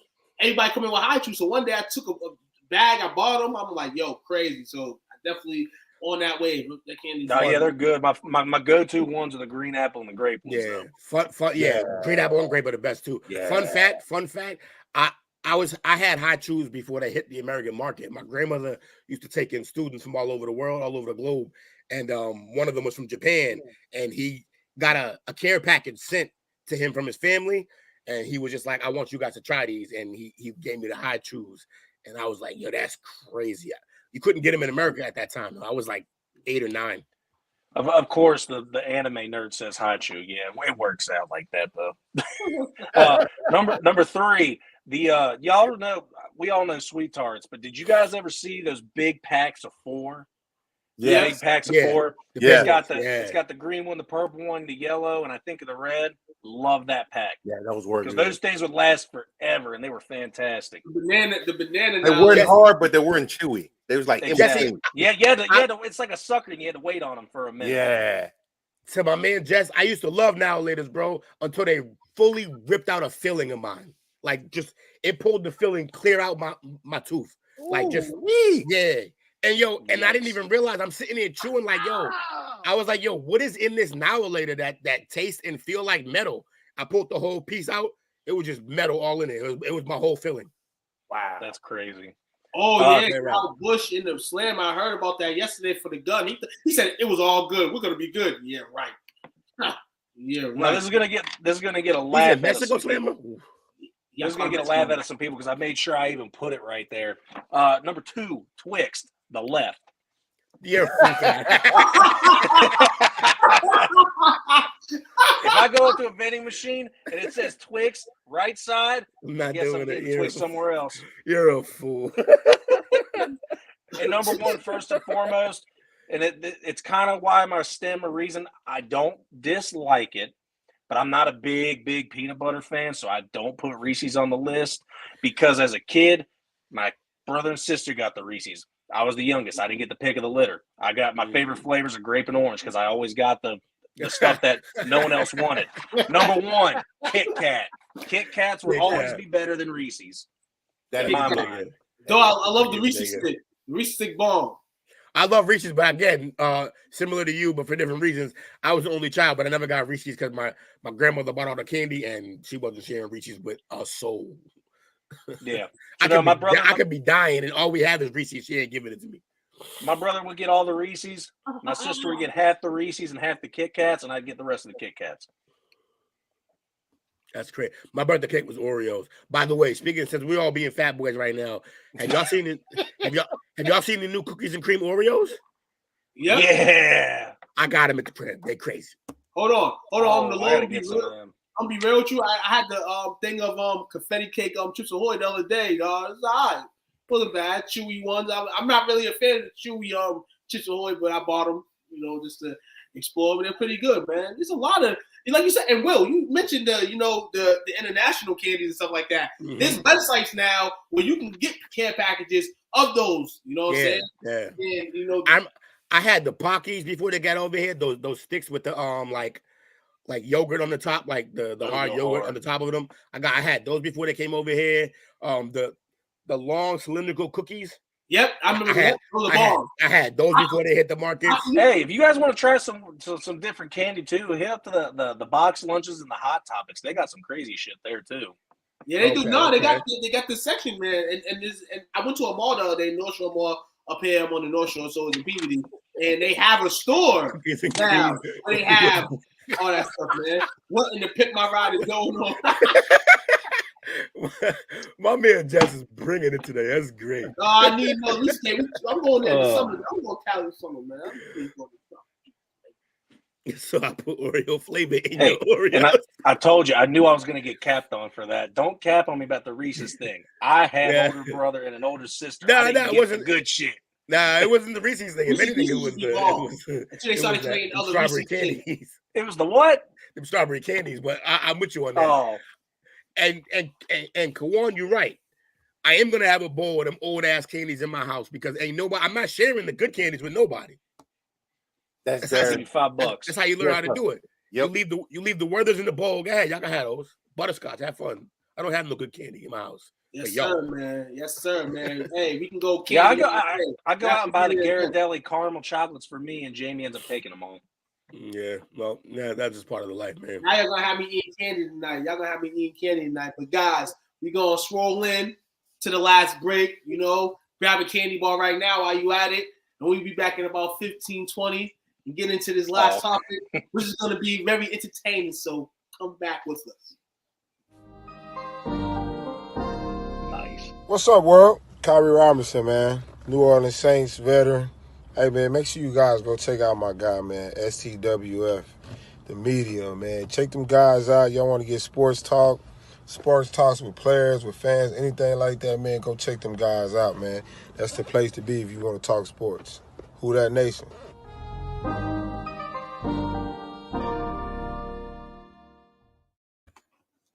Yes, sir. Let's go on and do this, man. Coming to the finish line. We're going to do a thing. I think Will probably going to enjoy this more than I am. He knows it. Hold on, real quick. Got the jail taffy right there. You know what I mean? Little piece of the jail taffy. You know what I mean? A little taffy. I made it with Tang. Okay. Play with Tank. It looked like a little animal has to be in the on the cover, the little monkey. Hey, here's Jesse.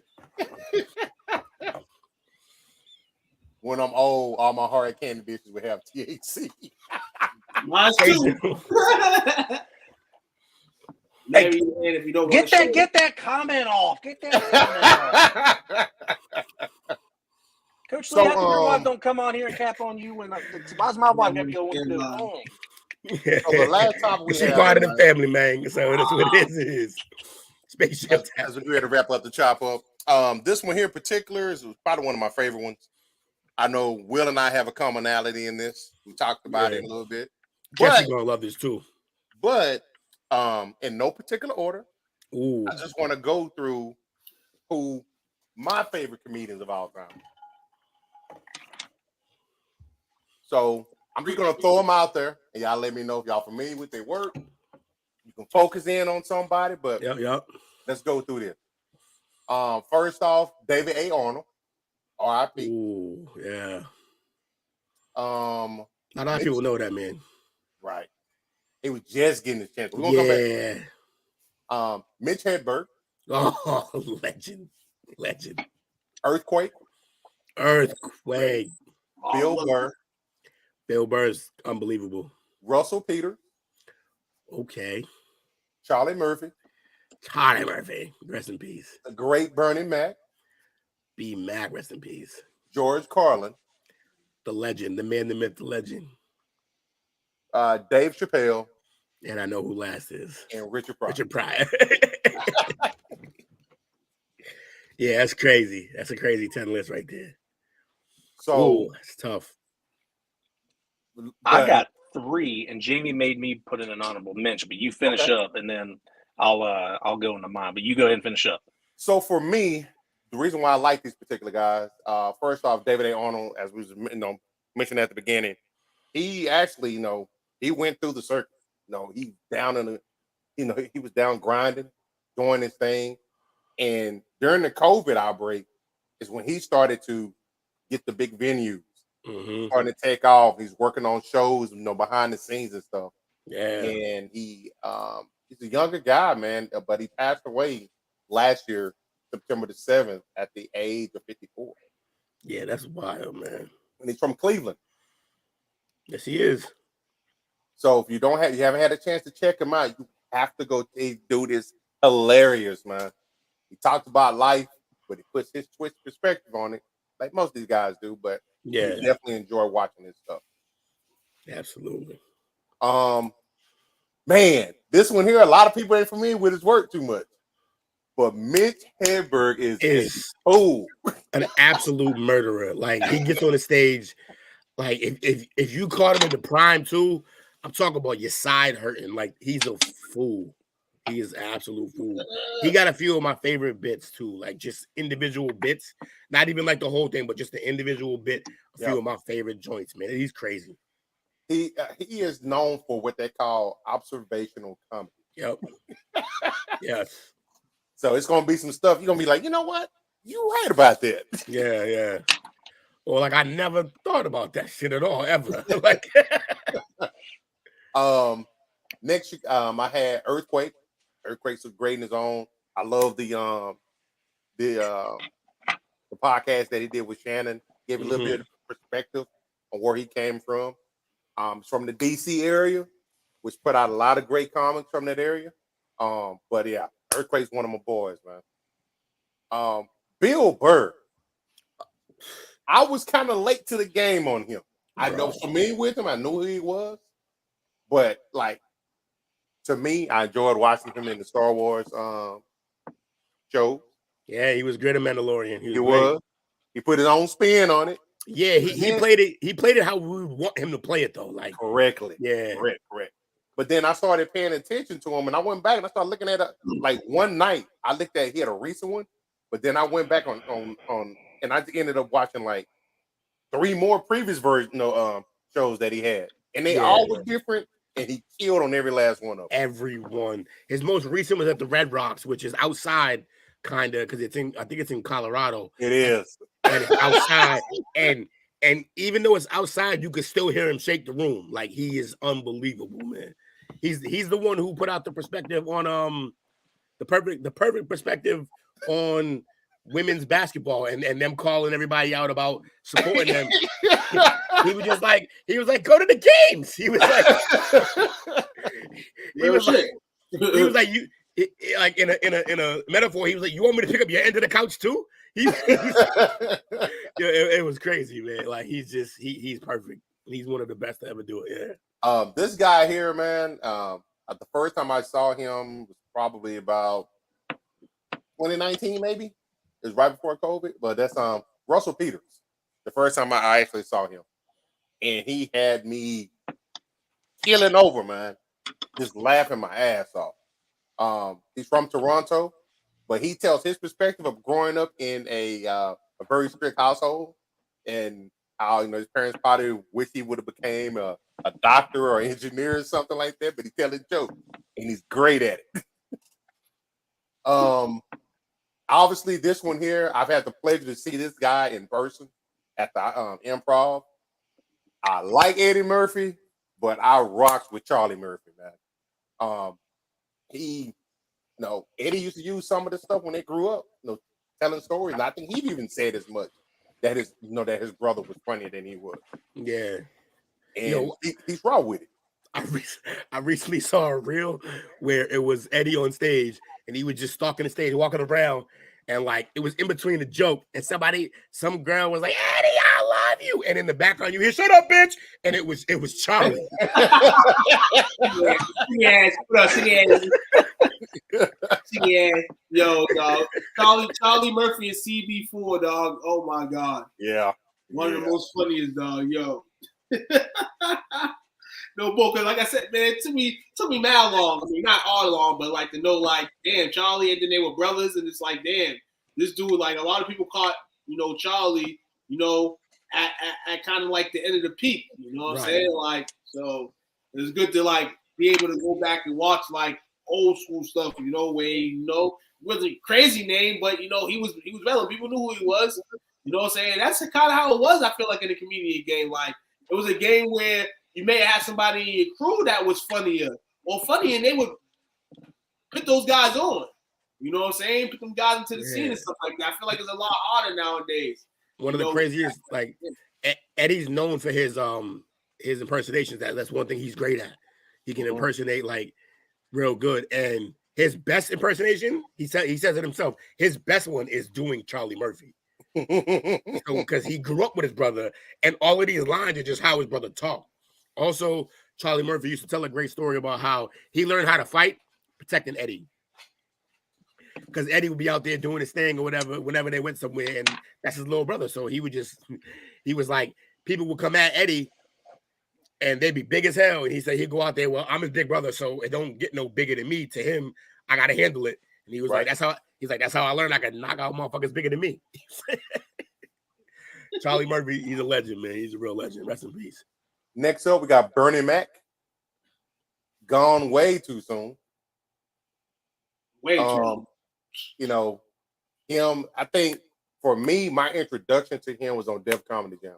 I know he had been around, before then, but just the way he just commanded the audience, he would kill it every time he was out there. Raw. It was raw and authentic. Yeah, you know what I'm saying? And he spoke. And like you said, the attention, his voice, you know what I'm saying, gravitated and grabbed the room. You had to listen to what he was saying because you didn't want to miss it. The little voice come in sometimes, and then it peaks back up. Like, no, he was one of the originators to me, man. One of the funniest, one of the first funniest people I've ever encountered in terms of watching comic television. So shout out to Bernie Mac, man. Gone way too soon, man. He was definitely. And again, and he was the best comedian on that, on that tour, with Steve Harvey. Oh yeah.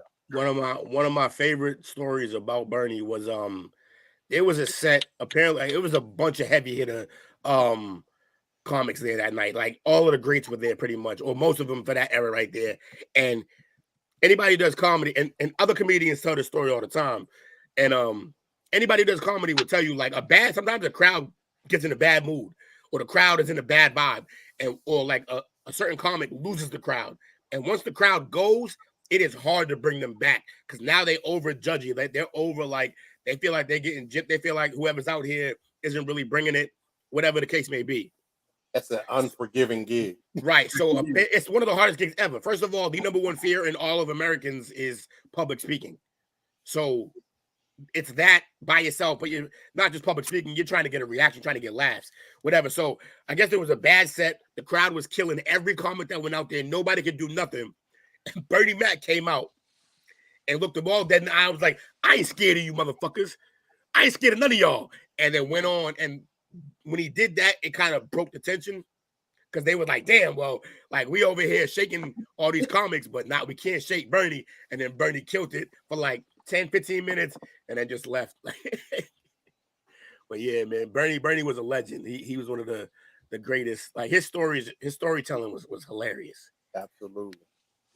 Sam Anderson was great. George Carlin is my top 3. Yeah. I know I said no order, but you kind of picked up where I was going with it. Yeah, sure. I figured out how that was happening towards the end. But George Carlin, hey man, just from the obviously the comedy was there, but the perspective that he put on stuff is like in the times we're living in now. And it's timeless. It works in any era. It does. And he was just calling it like it was, even if he was doing his thing right now with cancel culture, I think he would still be untouchable.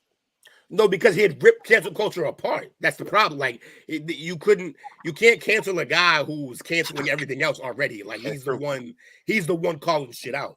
So like cancel culture ain't nothing but calling somebody out for messing up or what you think is messing up. But he's already calling out all of it. And Bill Burr did a good job too with the whole Me Too thing. He was like, I think we got them all. Do we have more though? Do we have more? Probably not, but the way he said it, like the way he dropped it, was a crazy ball. It was a philosopher. For me, I could be wrong, but I get a feeling that the way he did his comedy, that Bill Maher is like ripping off what he did. Yeah. Now they think it's a thing. They just know there's levels to it. I mean, cancel culture. You have to your mind, like as a comedian, like it may be on your mind in terms of the cancel culture thing, but you have a job to do. You know, and you have a job to do, and that's the most like intriguing part about being a comedian. Like especially in this culture now, like you have a job to do. You have to entertain and fun. You know what I'm saying? What at the end of the day. And then the last two, they kind of go hand in hand, but one is obviously the GOAT because of what he said. But before him, Dave Chappelle. Anything that I've been rocking with Dave Chappelle since, the Def Comedy Jam when he came out, he had on the graffiti pants and the oversized shirt. 17 years old. Yeah. He started very, very young. He was killing it in clubs while he was in high school. Dave just pretty much, he's recent, he's still active. But Dave's my guy. No, Dave, legendary. They like anybody that grew up in the last 15 to 20 years. If the respect for Dave Chappelle's not there, then you haven't been woke. You haven't been woke. Guy that told the whole world in the next 20 years and was sent to Africa for doing it. No, he wasn't sent. He went. No. He took off. Yeah. Took off, but that's the reason why I take it off. He wanted to give us more Edge and Stone, but then the company and him couldn't really agree to certain things. He wanted more money. Yeah. This guy, and then came back out, and I went 2020 went to his 2021 actually went to his stand up. It was the first one at Foxwoods. First show on the tour, so it was great. And it's the way he had the fans, man. He can talk. He's like the legitimate guy that can talk about all the stuff that nobody wants to talk about, and he's gonna speak on it. And the I know this. He holds heavy. Yep, go ahead. I know this last comment is Josh, and you're out of your damn mind. Chris Rock hasn't been funny in like 15 years. Definitely has not. Not since bigger and blacker. That's it. That was the last time he was funny. Exactly. Osmosis Jones was cool. And I'm talking about movies, like not even. It's a good movie. He wasn't funny in it though. No, you get old. When you become No, a comedian, I agree with you 100%. You get old, man. Like he's good in movies, but he's never even funny. He was terrible in the what's the movie with Adam Sandler, the family movies that they always go to. Grown Ups. Not even a single joke.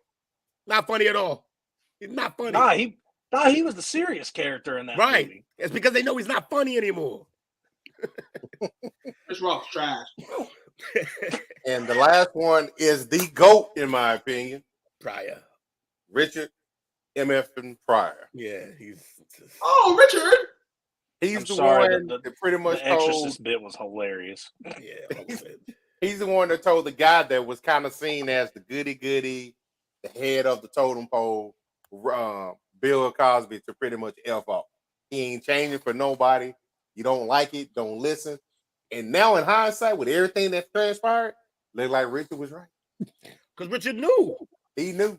And a lot of people knew it, let it happen. So yeah. But that's me, fellas. So the floor is yours. You can go ahead, Jake. I know you got to go. All right. I actually honestly don't have no particular order. And then I got one that I believe was a comic before he's doing what he's doing now. Mm-hmm. And I would say he's probably Richard Pryor Jr., in my opinion. So I will name number one because we just talked about, yes, Richard Pryor. 100%. My dad turned me on to Richard Pryor and Bernie Mac back when I was a kid, listening to it back when I probably shouldn't have been listening to it. And like I told Coach, as soon as I heard the whole Exorcist bit going all the way through it, and just the way he said Cleveland, I freaking lost it. I'm like, the way he puts his emphasis on his words and the jokes he rolls through with, classic. Instant classic, and it's timeless. His jokes are still funny to this day. Y'all know about that Chinese finger torture? Yeah. Ralphie May? Yeah. Yes, Ralphie May's unbelievable. Yeah. R.I.P. Rest in peace. I had recently, like within the last 2 years, found out who Ralphie May was. I'm pretty sure my dad showed me him back when, but I have a hard time remembering some stuff. I've been through tons of this dude's skits. My favorite one was the airport one when he was talking about the damn drug dogs. I was like, he's like, he's just staring at me. Just a fat white dude up on stage saying the funniest shit. And he would attack racism all the time. He was like, there was no racism. My neck of the woods. It was just Poe. He was Poe. He was one of the good ones. I love Ralphie May. He is fantastic. And then Dave Chappelle, yes. I love Dave Chappelle. I like when he did the movie skits and everything. And my favorite one was the which one was it? It was the hold on, don't worry. It was I'm trying to figure out how to say it. I think it was the supermarket one. And he was saying, this is how you don't do customer service. And it was the bigger black lady. They were like, this is how you not treat customers. She's running behind, whoop his ass. Yeah. Losing my mind. I'm like, this is great. Because the white dude hops over the counter and starts fighting, and she just comes out of nowhere. That was the reason in this world for people muttering words that they shouldn't mutter and things like that. That's how man. Dave Chappelle he probably put the world in the same time in a funny light. But my favorite family.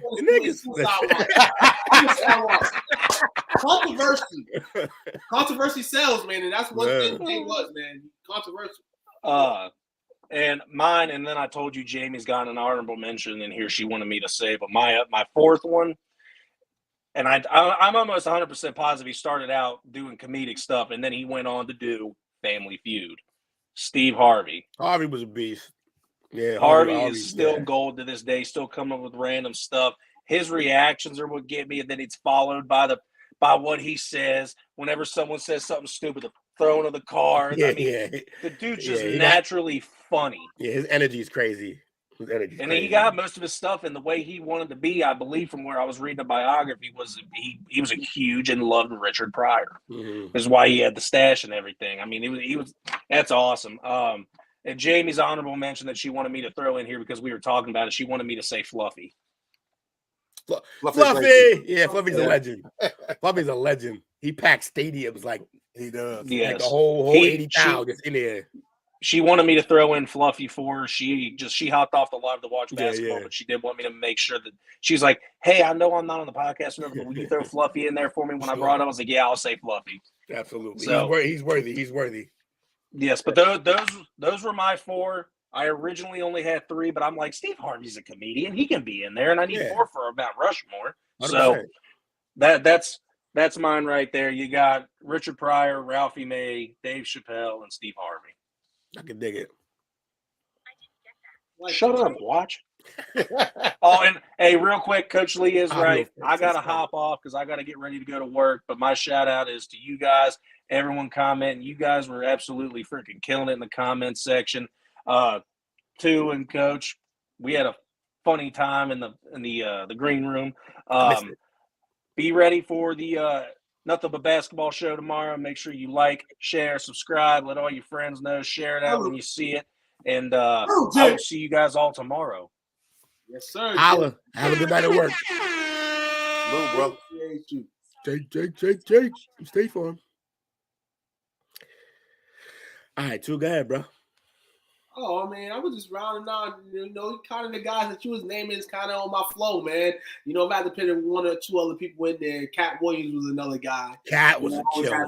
Just having comedies from look, to his voice. And I think the voice is what gets everybody. And then whatever you say after that sometimes can be funny, but he was able to do that. I mean, he went through his times where he went through the decline, but, he was always a funny guy. There's one guy, he's probably still funny today. We sit next to him. So, Cat, I'm an early Kevin Hart fan. Not really this Bond new stuff. Yeah, but the later half got difficult. Yeah, Kevin Hart on the grind was a funny guy too. For sure. Shout out to the Wayne brothers, man. Shout out to all the Wayne brothers. Keenan Ivory. My funniest Wayne is Marlon. Marlon's just a different kind of funny. Like back in the day, from the Wayne Brothers show to the movies he was in, man, it's always this funny. I always have dying all the time. I wasn't really a fan of Sean, but he's in the family tree, so you gotta give all that family respect. He barely funnier than his sister. Yeah. Seriously. Sean was better acting as funny. He wasn't as good as he tries, but it's all right. So look, the main reason I wanted to go last is because I knew all the obvious names were gonna get put out there, and I does this comedy thing in terms of I am all over watching all these different comedians. So I wanted to pick some names that I didn't hear from y'all. Okay. So I'm gonna pick a bunch of names. Now I love everyone that y'all named. I'm on board with all of them. They're all great comics, and if I had to put them in an order, they'd probably be similar to your orders with a few rearranged here and there. But to name some ones that haven't been named today, probably my favorite right now, just in the moment, Andrew Schultz. This kid he's a murderer. He's up and coming. He's younger. He had his podcast called Flagrant, which is funny. It started off as a sports podcast. They called it Flagrant 2. And it started off with him and a couple of his comedian buddies talking about sports. But they're so funny and they talk so much shit that it just morphed into more, and they're comedians. So it morphed into just covering topics in general. They basically cover the news every week or every 2 times a week. And they just tell jokes for every new story. But their style of comedy is really crowd work. So it's off the top. Not they write their sets and everything, but they're best when they're just coming up with it in the moment. So that's where him, Akash Singh, and Mark Gagnon are the 3 on that podcast. They kill it together. Who else we got from that hasn't been named today? So Andrew Schultz. Bo Burnham, Jesse brought up. Bo Burnham, he's the one who does the songs. So all of his comedy is in music form, but he writes crazy songs, and he's hilarious in them, and it's awesome. So he basically did one called Inside, where during the pandemic he was inside for, like we all were. He basically was in his parents either rented a house or his parents above his parents' garage, and he basically had a house to himself, and he never left. Just stayed in there with a keyboard. He did all the music, the making of the music, the lyrics to these songs, and the lighting. He was doing crazy lighting for these songs too. He made hits. You should definitely go see that. It's on Netflix. Yeah, Bo Burnham. It's called Inside. Jesse wrote it right there if you need the spelling for it. Okay. Yeah, Yes, Taylor Tomlinson's hilarious. Who else we got? Let me think. Bert Kreischer. That's the fat boy who takes his shirt off all the time. One of my favorites. I've seen him twice live. He always puts on a great show. He's great with telling stories. He's English. He's from England. No. No, not Kreischer. There's some other English ones too. But okay. who else? Man, I had so many in my head that I should have wrote them down because I'm like, I won't forget these, and here I am on the spot forgetting. Bert Kreischer. Yeah, you said Bill Burr. Who else we got? Oh, nobody brought up Martin. I thought was crazy. I thought that was interesting, and nobody brought up Martin. Martin was one of the greatest comics like ever during that run. That same run of Def Comedy Jam. He basically was one of the main ones during that period of time. He was the best host they had. Yeah. Also, a Boston native. Well, apparently he was born in New York, but he was raised in Boston, went to Westie. Patrice O'Neal. There's a few comics that'll tell you Patrice O'Neal might have been the greatest ever. He just died. He didn't make it. He got too big and he had diabetes and it killed him or whatever. So that was tough for him. Let me think. Oh, I got so many, man. What do you think about what's his name? Hassan Minhaj. Hassan Minhaj is pretty good, but like I don't know. He's missing something for me, but he is good. He's a talented talent. I think it's his delivery is. I think he was better on Patriot Act than he was in the stand-up. Yeah, for sure. Better. He's better when he has a topic to approach versus him having to come up with the whole con. I was getting ready to say that. Brian Regan is another one. Brian Regan is a legend, low key. I forget the name of his first special. There's one special where he talks about being a kid. He was like, I hated spelling bees. He was like he basically was like, yo, let's line the kids up, make in front of so you can spell a word wrong and get embarrassed in front of your friends. He's like, I always wanted out. So first round it'd be like cat, K-A-T, I'm out of here. He was like, then I walked by my friend, like I know there was two T's. Like, yo, he was just he was hilarious, man. And he just another great comic. Who else? Man, there's so many. Old school one, Ronnie Dangerfield. Oh yeah. Let me see. I just wanted to come make sure. Obviously, Eddie. Wait, you didn't say Eddie, did you? Yours? Interesting, because Eddie. I feel Eddie stopped too early and started making movies. But he had two of the greatest. Raw and Delirious are two of the greatest ever. I watched that as a kid in the 4th grade. you had all the jokes in school. Huh? It was wilding. I saw somebody say Red Fox earlier. That's what's up. Yeah. Low key, I mean, he got boxed in by a show, but Jay Leno was hilarious. Jay Leno could really as a comedian, he was real good. We just didn't see a lot of it because he was always on the show. Yeah. Let me see. I literally had a bunch of names. Obviously, like I said, I'm trying to say people that we didn't have, like Dave Chappelle, D.L. Hughley, Colin Quinn. D.L.'s better when he's tapping on folks. Right, yeah, he's a better. That's the same with Jeff Ross. Jeff Ross is another one who, he's a great comedian, but he was better on the roast. Greg Giraldo, another one who was better on the roast. Like, when it came to roasting people, unbelievable. Man, I could have did a whole show on this, honestly. And I would have. What do you think about Louis C.K.? Lewis is a legend. How about Steve Martin? Steve Martin's great. But Steve Martin was more on the goofy side, slapstick. Yeah. Greg Giraldo was great because he stopped being a lawyer to be a comedian. Like, he gave up a whole career as a lawyer just to come out and give bars. And they were funny. It's a cup with dirt in it. I call it cup of dirt. That's from Brian Regan. That's what I'm saying. You got to see that. Sam Silverman, solid. Jon Norm Stewart. Macdonald?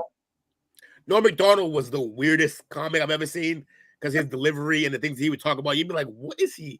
But it was genius stuff though. There's got to be Josh over here. I know Josh Post when I see one. Ricky Gervais, 100%.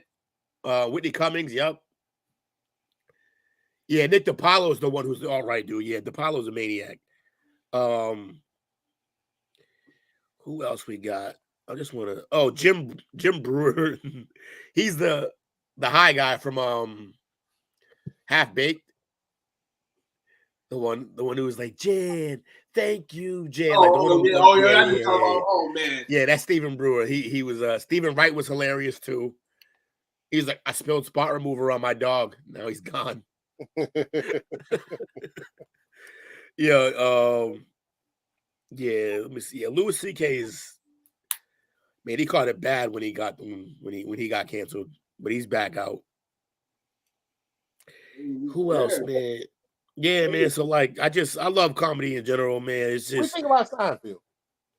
Seinfeld's a great, clean comic. Like, I just think my problem with Seinfeld is that the show blew his head up so big that like he's kind of like I don't know, like he thinks he's the greatest thing to ever be given to comedy, and it's like, all right, bro, like you're good, but there's funnier dudes than you. In your show and your cast, made the show. Like, yeah, I mean, but a lot of it was based on his comedy too. Like, also based on his comedy, definitely. Also, the show wasn't as good when Larry David wasn't writing. Larry David's the real genius behind that show. Yeah, sorry. I mean, absolutely. When it comes to this, I like Joe Rogan. He hasn't put out a special in a while, but he's gonna put another one out soon. I like more what Joe Rogan does for comedy than his comedy is funny. But what he does for comedy is unprecedented. Yeah, he puts, if you get on his show, you're on. He puts people on like every time now, and he loves doing that. He loves helping people out. Nate Bargatze, you ever heard Nate Bargatze? He's a clean comic, but his observational comedy is hilarious. Like it's real good stuff. Oh, this dude over here, disrespectful LeBron, man. Who? Like LeBron practicing the hook shot. Like, That's funny. He trying to fluke. He trying to flame Kareem. Mark Maron's another one. He's an older dude. Yeah, Jesse got some harsh stances on comedians here. Because he said he sits on a stool, but like he doesn't do it all the time. He's like usually for a certain bit. But yeah, man, that's just to name a few. Like I said, I could do this all night because I love comedy. I love all these comics. Chris D'Elia is another one. Tim Dillon. If you don't know some of these people, then use this podcast to go check it out. Them. Yeah, go research them. Check them out, man. Because if I got a choice between looking at a football game and a good stand-up comic, I'm probably gonna go look at the comic. Yeah, mainly because after I can go back to the football game, like it's still gonna be on. The stand-up's usually only about an hour. Like I can watch that and then get back into the end of the game where it's good anyway.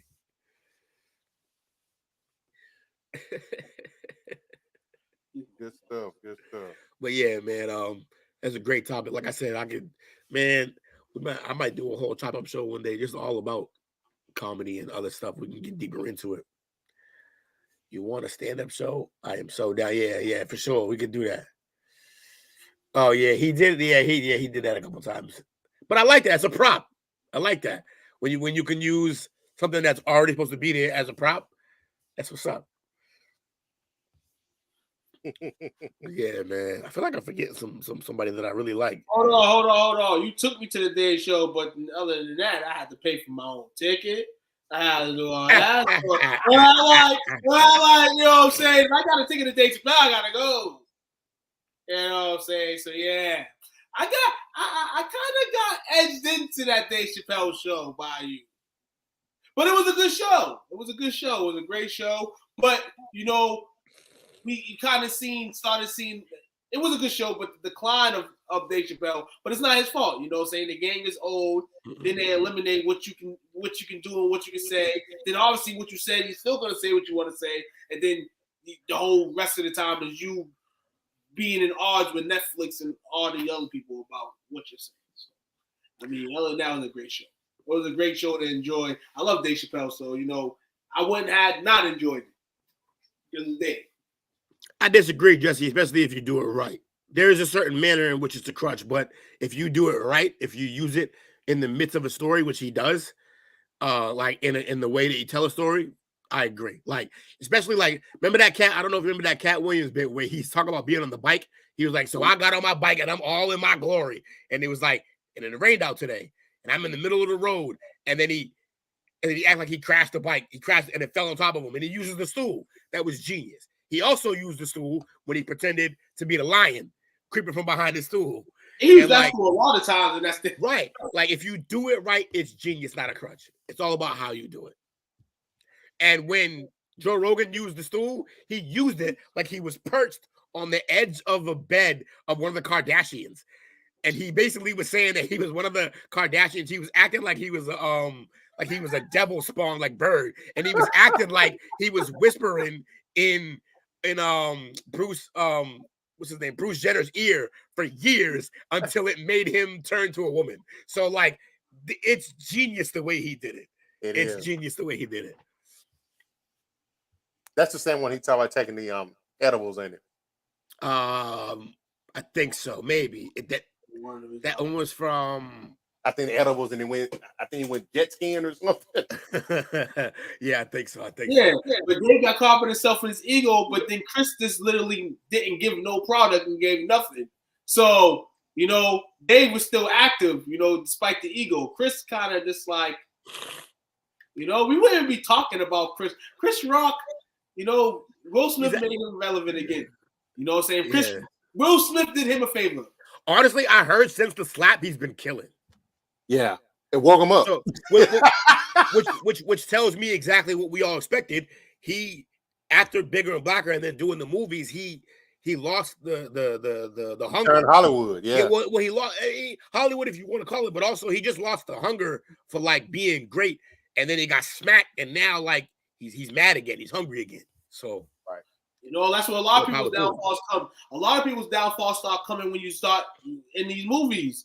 You're getting these big time movies and stuff like that. Like it's kind of like people think like, well, I go back to that, but that's the grind. That's where you come from. Standing. A lot of the true comedians never forget about the stage. That's what that's what they love doing. The movie just because it can make big money, but what they want to do, what they love to do is stand-up comedy. See, what Dave did was Dave went into a movie, but it wasn't like I'm gonna do 90 different movies. You know what I'm saying? He went back to the comedian scene, went back there, and some people can do that, some people can't do that. Obviously, he thought he was about to lose himself. I think Dave just got so angry how everything went down with the show, and the telling thing is when he said the writer. Laughed a little bit too hard at the joke. Yeah, some of the N-word jokes. Yeah, and that kind of snapped him out of it because he was headed down the same path of like, I ain't calling him out, but kind of like, Kevin Hart to an extent. Yeah. He wrote that movie. Yeah, he wrote that movie. What's his name? The other comedian. Didn't he write it with the Three Mics guy? I forget his name right now. SNL, you guys. Talking about? Half Baked. Yeah, he wrote that with. Yeah, the guy that wrote with him on the Chappelle show. Yeah. I forget his name though. I'm blanking right now. It's annoying me. Stephen Wright? Yeah, Neil Brennan. There it is. Neil Brennan. Yeah. Him and Neil Brennan. Neil Brennan's another genius comedian. Honestly, I feel so bad for that dude. He has the most tortured soul. Like he just cannot be happy. None at all, Jacob. None at all. Not from the SNL guys. Top 5. Not from recently, like way back. Some of those guys were really funny. Like, I mean, Adam Sandler was funny back in the day on SNL. The problem is that a lot of those guys aren't true stand-ups. They're just comedic actors and sketch guys. Mm-hmm. But yeah, Neil Brennan's newest special, I think it's called Blocks. It's a nice concept one. It's a little depressing at the end, but it's funny as hell though. And that's crazy because that's the guy who wrote with Dave Chappelle. So yeah, man, it's been great, man. I can do this anytime, man. Oh, also Jim Jeffries is another great one. Jim Jeffries, and there's a guy that I know I'm forgetting. I love him, and I can't remember his name right now. But yeah. So Chris Farley was a great comedic actor. I don't know how much he was at stand-up. He was a great comedic actor, but I don't know about the stand-up. I don't know how much he did stand-up. Yeah, and, man, different levels to it. And man. he was taken too soon, clearly. Make a crowd laugh, for real. David Spade was pretty good. But yeah, man, this is a great topic. Definitely. As you expected, I definitely was gonna run further with this than hey, but I throw it out there for, man. To promote, talk, so we can chop it up. Chop it up. You already know.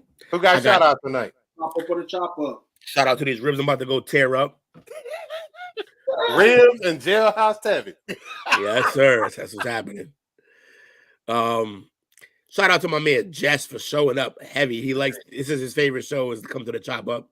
That's my childhood friend. So yeah, Star Roast is great too.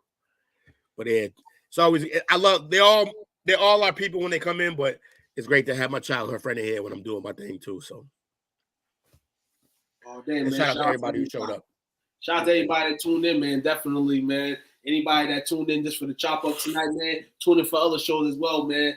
Chop up is definitely one of our gyms. You know what I'm saying? We come out, we don't have to be all the way in the sports element, and into other things in life that we appreciate and do or like doing our spare time. So, again, man, like, share, subscribe, STWF Studios, get into the groups, Sports Talk with Friends, follow the podcast page, Sports Talk with Friends podcast, man, as we come out, daily with new product and, trying to, light the world on fire.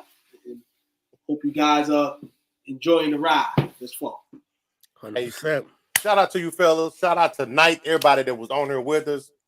We saw Kawan, Bayou Boys, Londo, Josh, Jamie, Jesse, Chris. Other Jets, we had two Jets on here tonight, I think. Bernard and Kyrie. Appreciate y'all hanging out with us tonight. This is, the play call sheet's my thing, but this is a close. This chop up is turning up. It's been turning what it is that the chop up always has potential to do this, whereas the play call sheet requires mid-season action, pretty much. Yeah. In the mid-season, because early in the season, it ain't gonna be too crazy. Everything's pretty basic. We're figuring out the league. Then it turns into like mid-season where the meat comes. Then the end of the season, again, it starts to trail off because we know what's going to happen. Right. We've been talking about the same stuff for the last couple of weeks before that. And then you get the playoffs. But yeah, this has potential to be the best show because every week it's just about, all right, like, what are we tossing up in the air to chop up, man? Absolutely, man. Yeah, we appreciate y'all hanging out with us tonight, man. It's always therapeutic. Also, make sure y'all here tomorrow, 7:30, for the Number Basketball Show. Trade deadline is Thursday. Yeah, it's going to get interesting. It's going down. Yeah. Left and right. So make sure y'all tune in with your boys. Hang out with us. We're going to talk NBA. We're going to talk NCAA. Or whatever y'all want to talk about if you hang out with us. Comments driving. Team Killer Kai. Oh, you ain't the gangsta job. You ain't the gangsta job. Gangsta job, yeah, oh yeah. Y'all take care. We appreciate y'all hanging out with us, man. Watch LeBron break the record, man. Watch LeBron break the record. He doing skyhooks already. He doing skyhooks. Yo, I hope he busts one for the final point. Like come across the middle like magic. It'd be crazy. We appreciate y'all, man. Y'all be out. Hey. Yeah.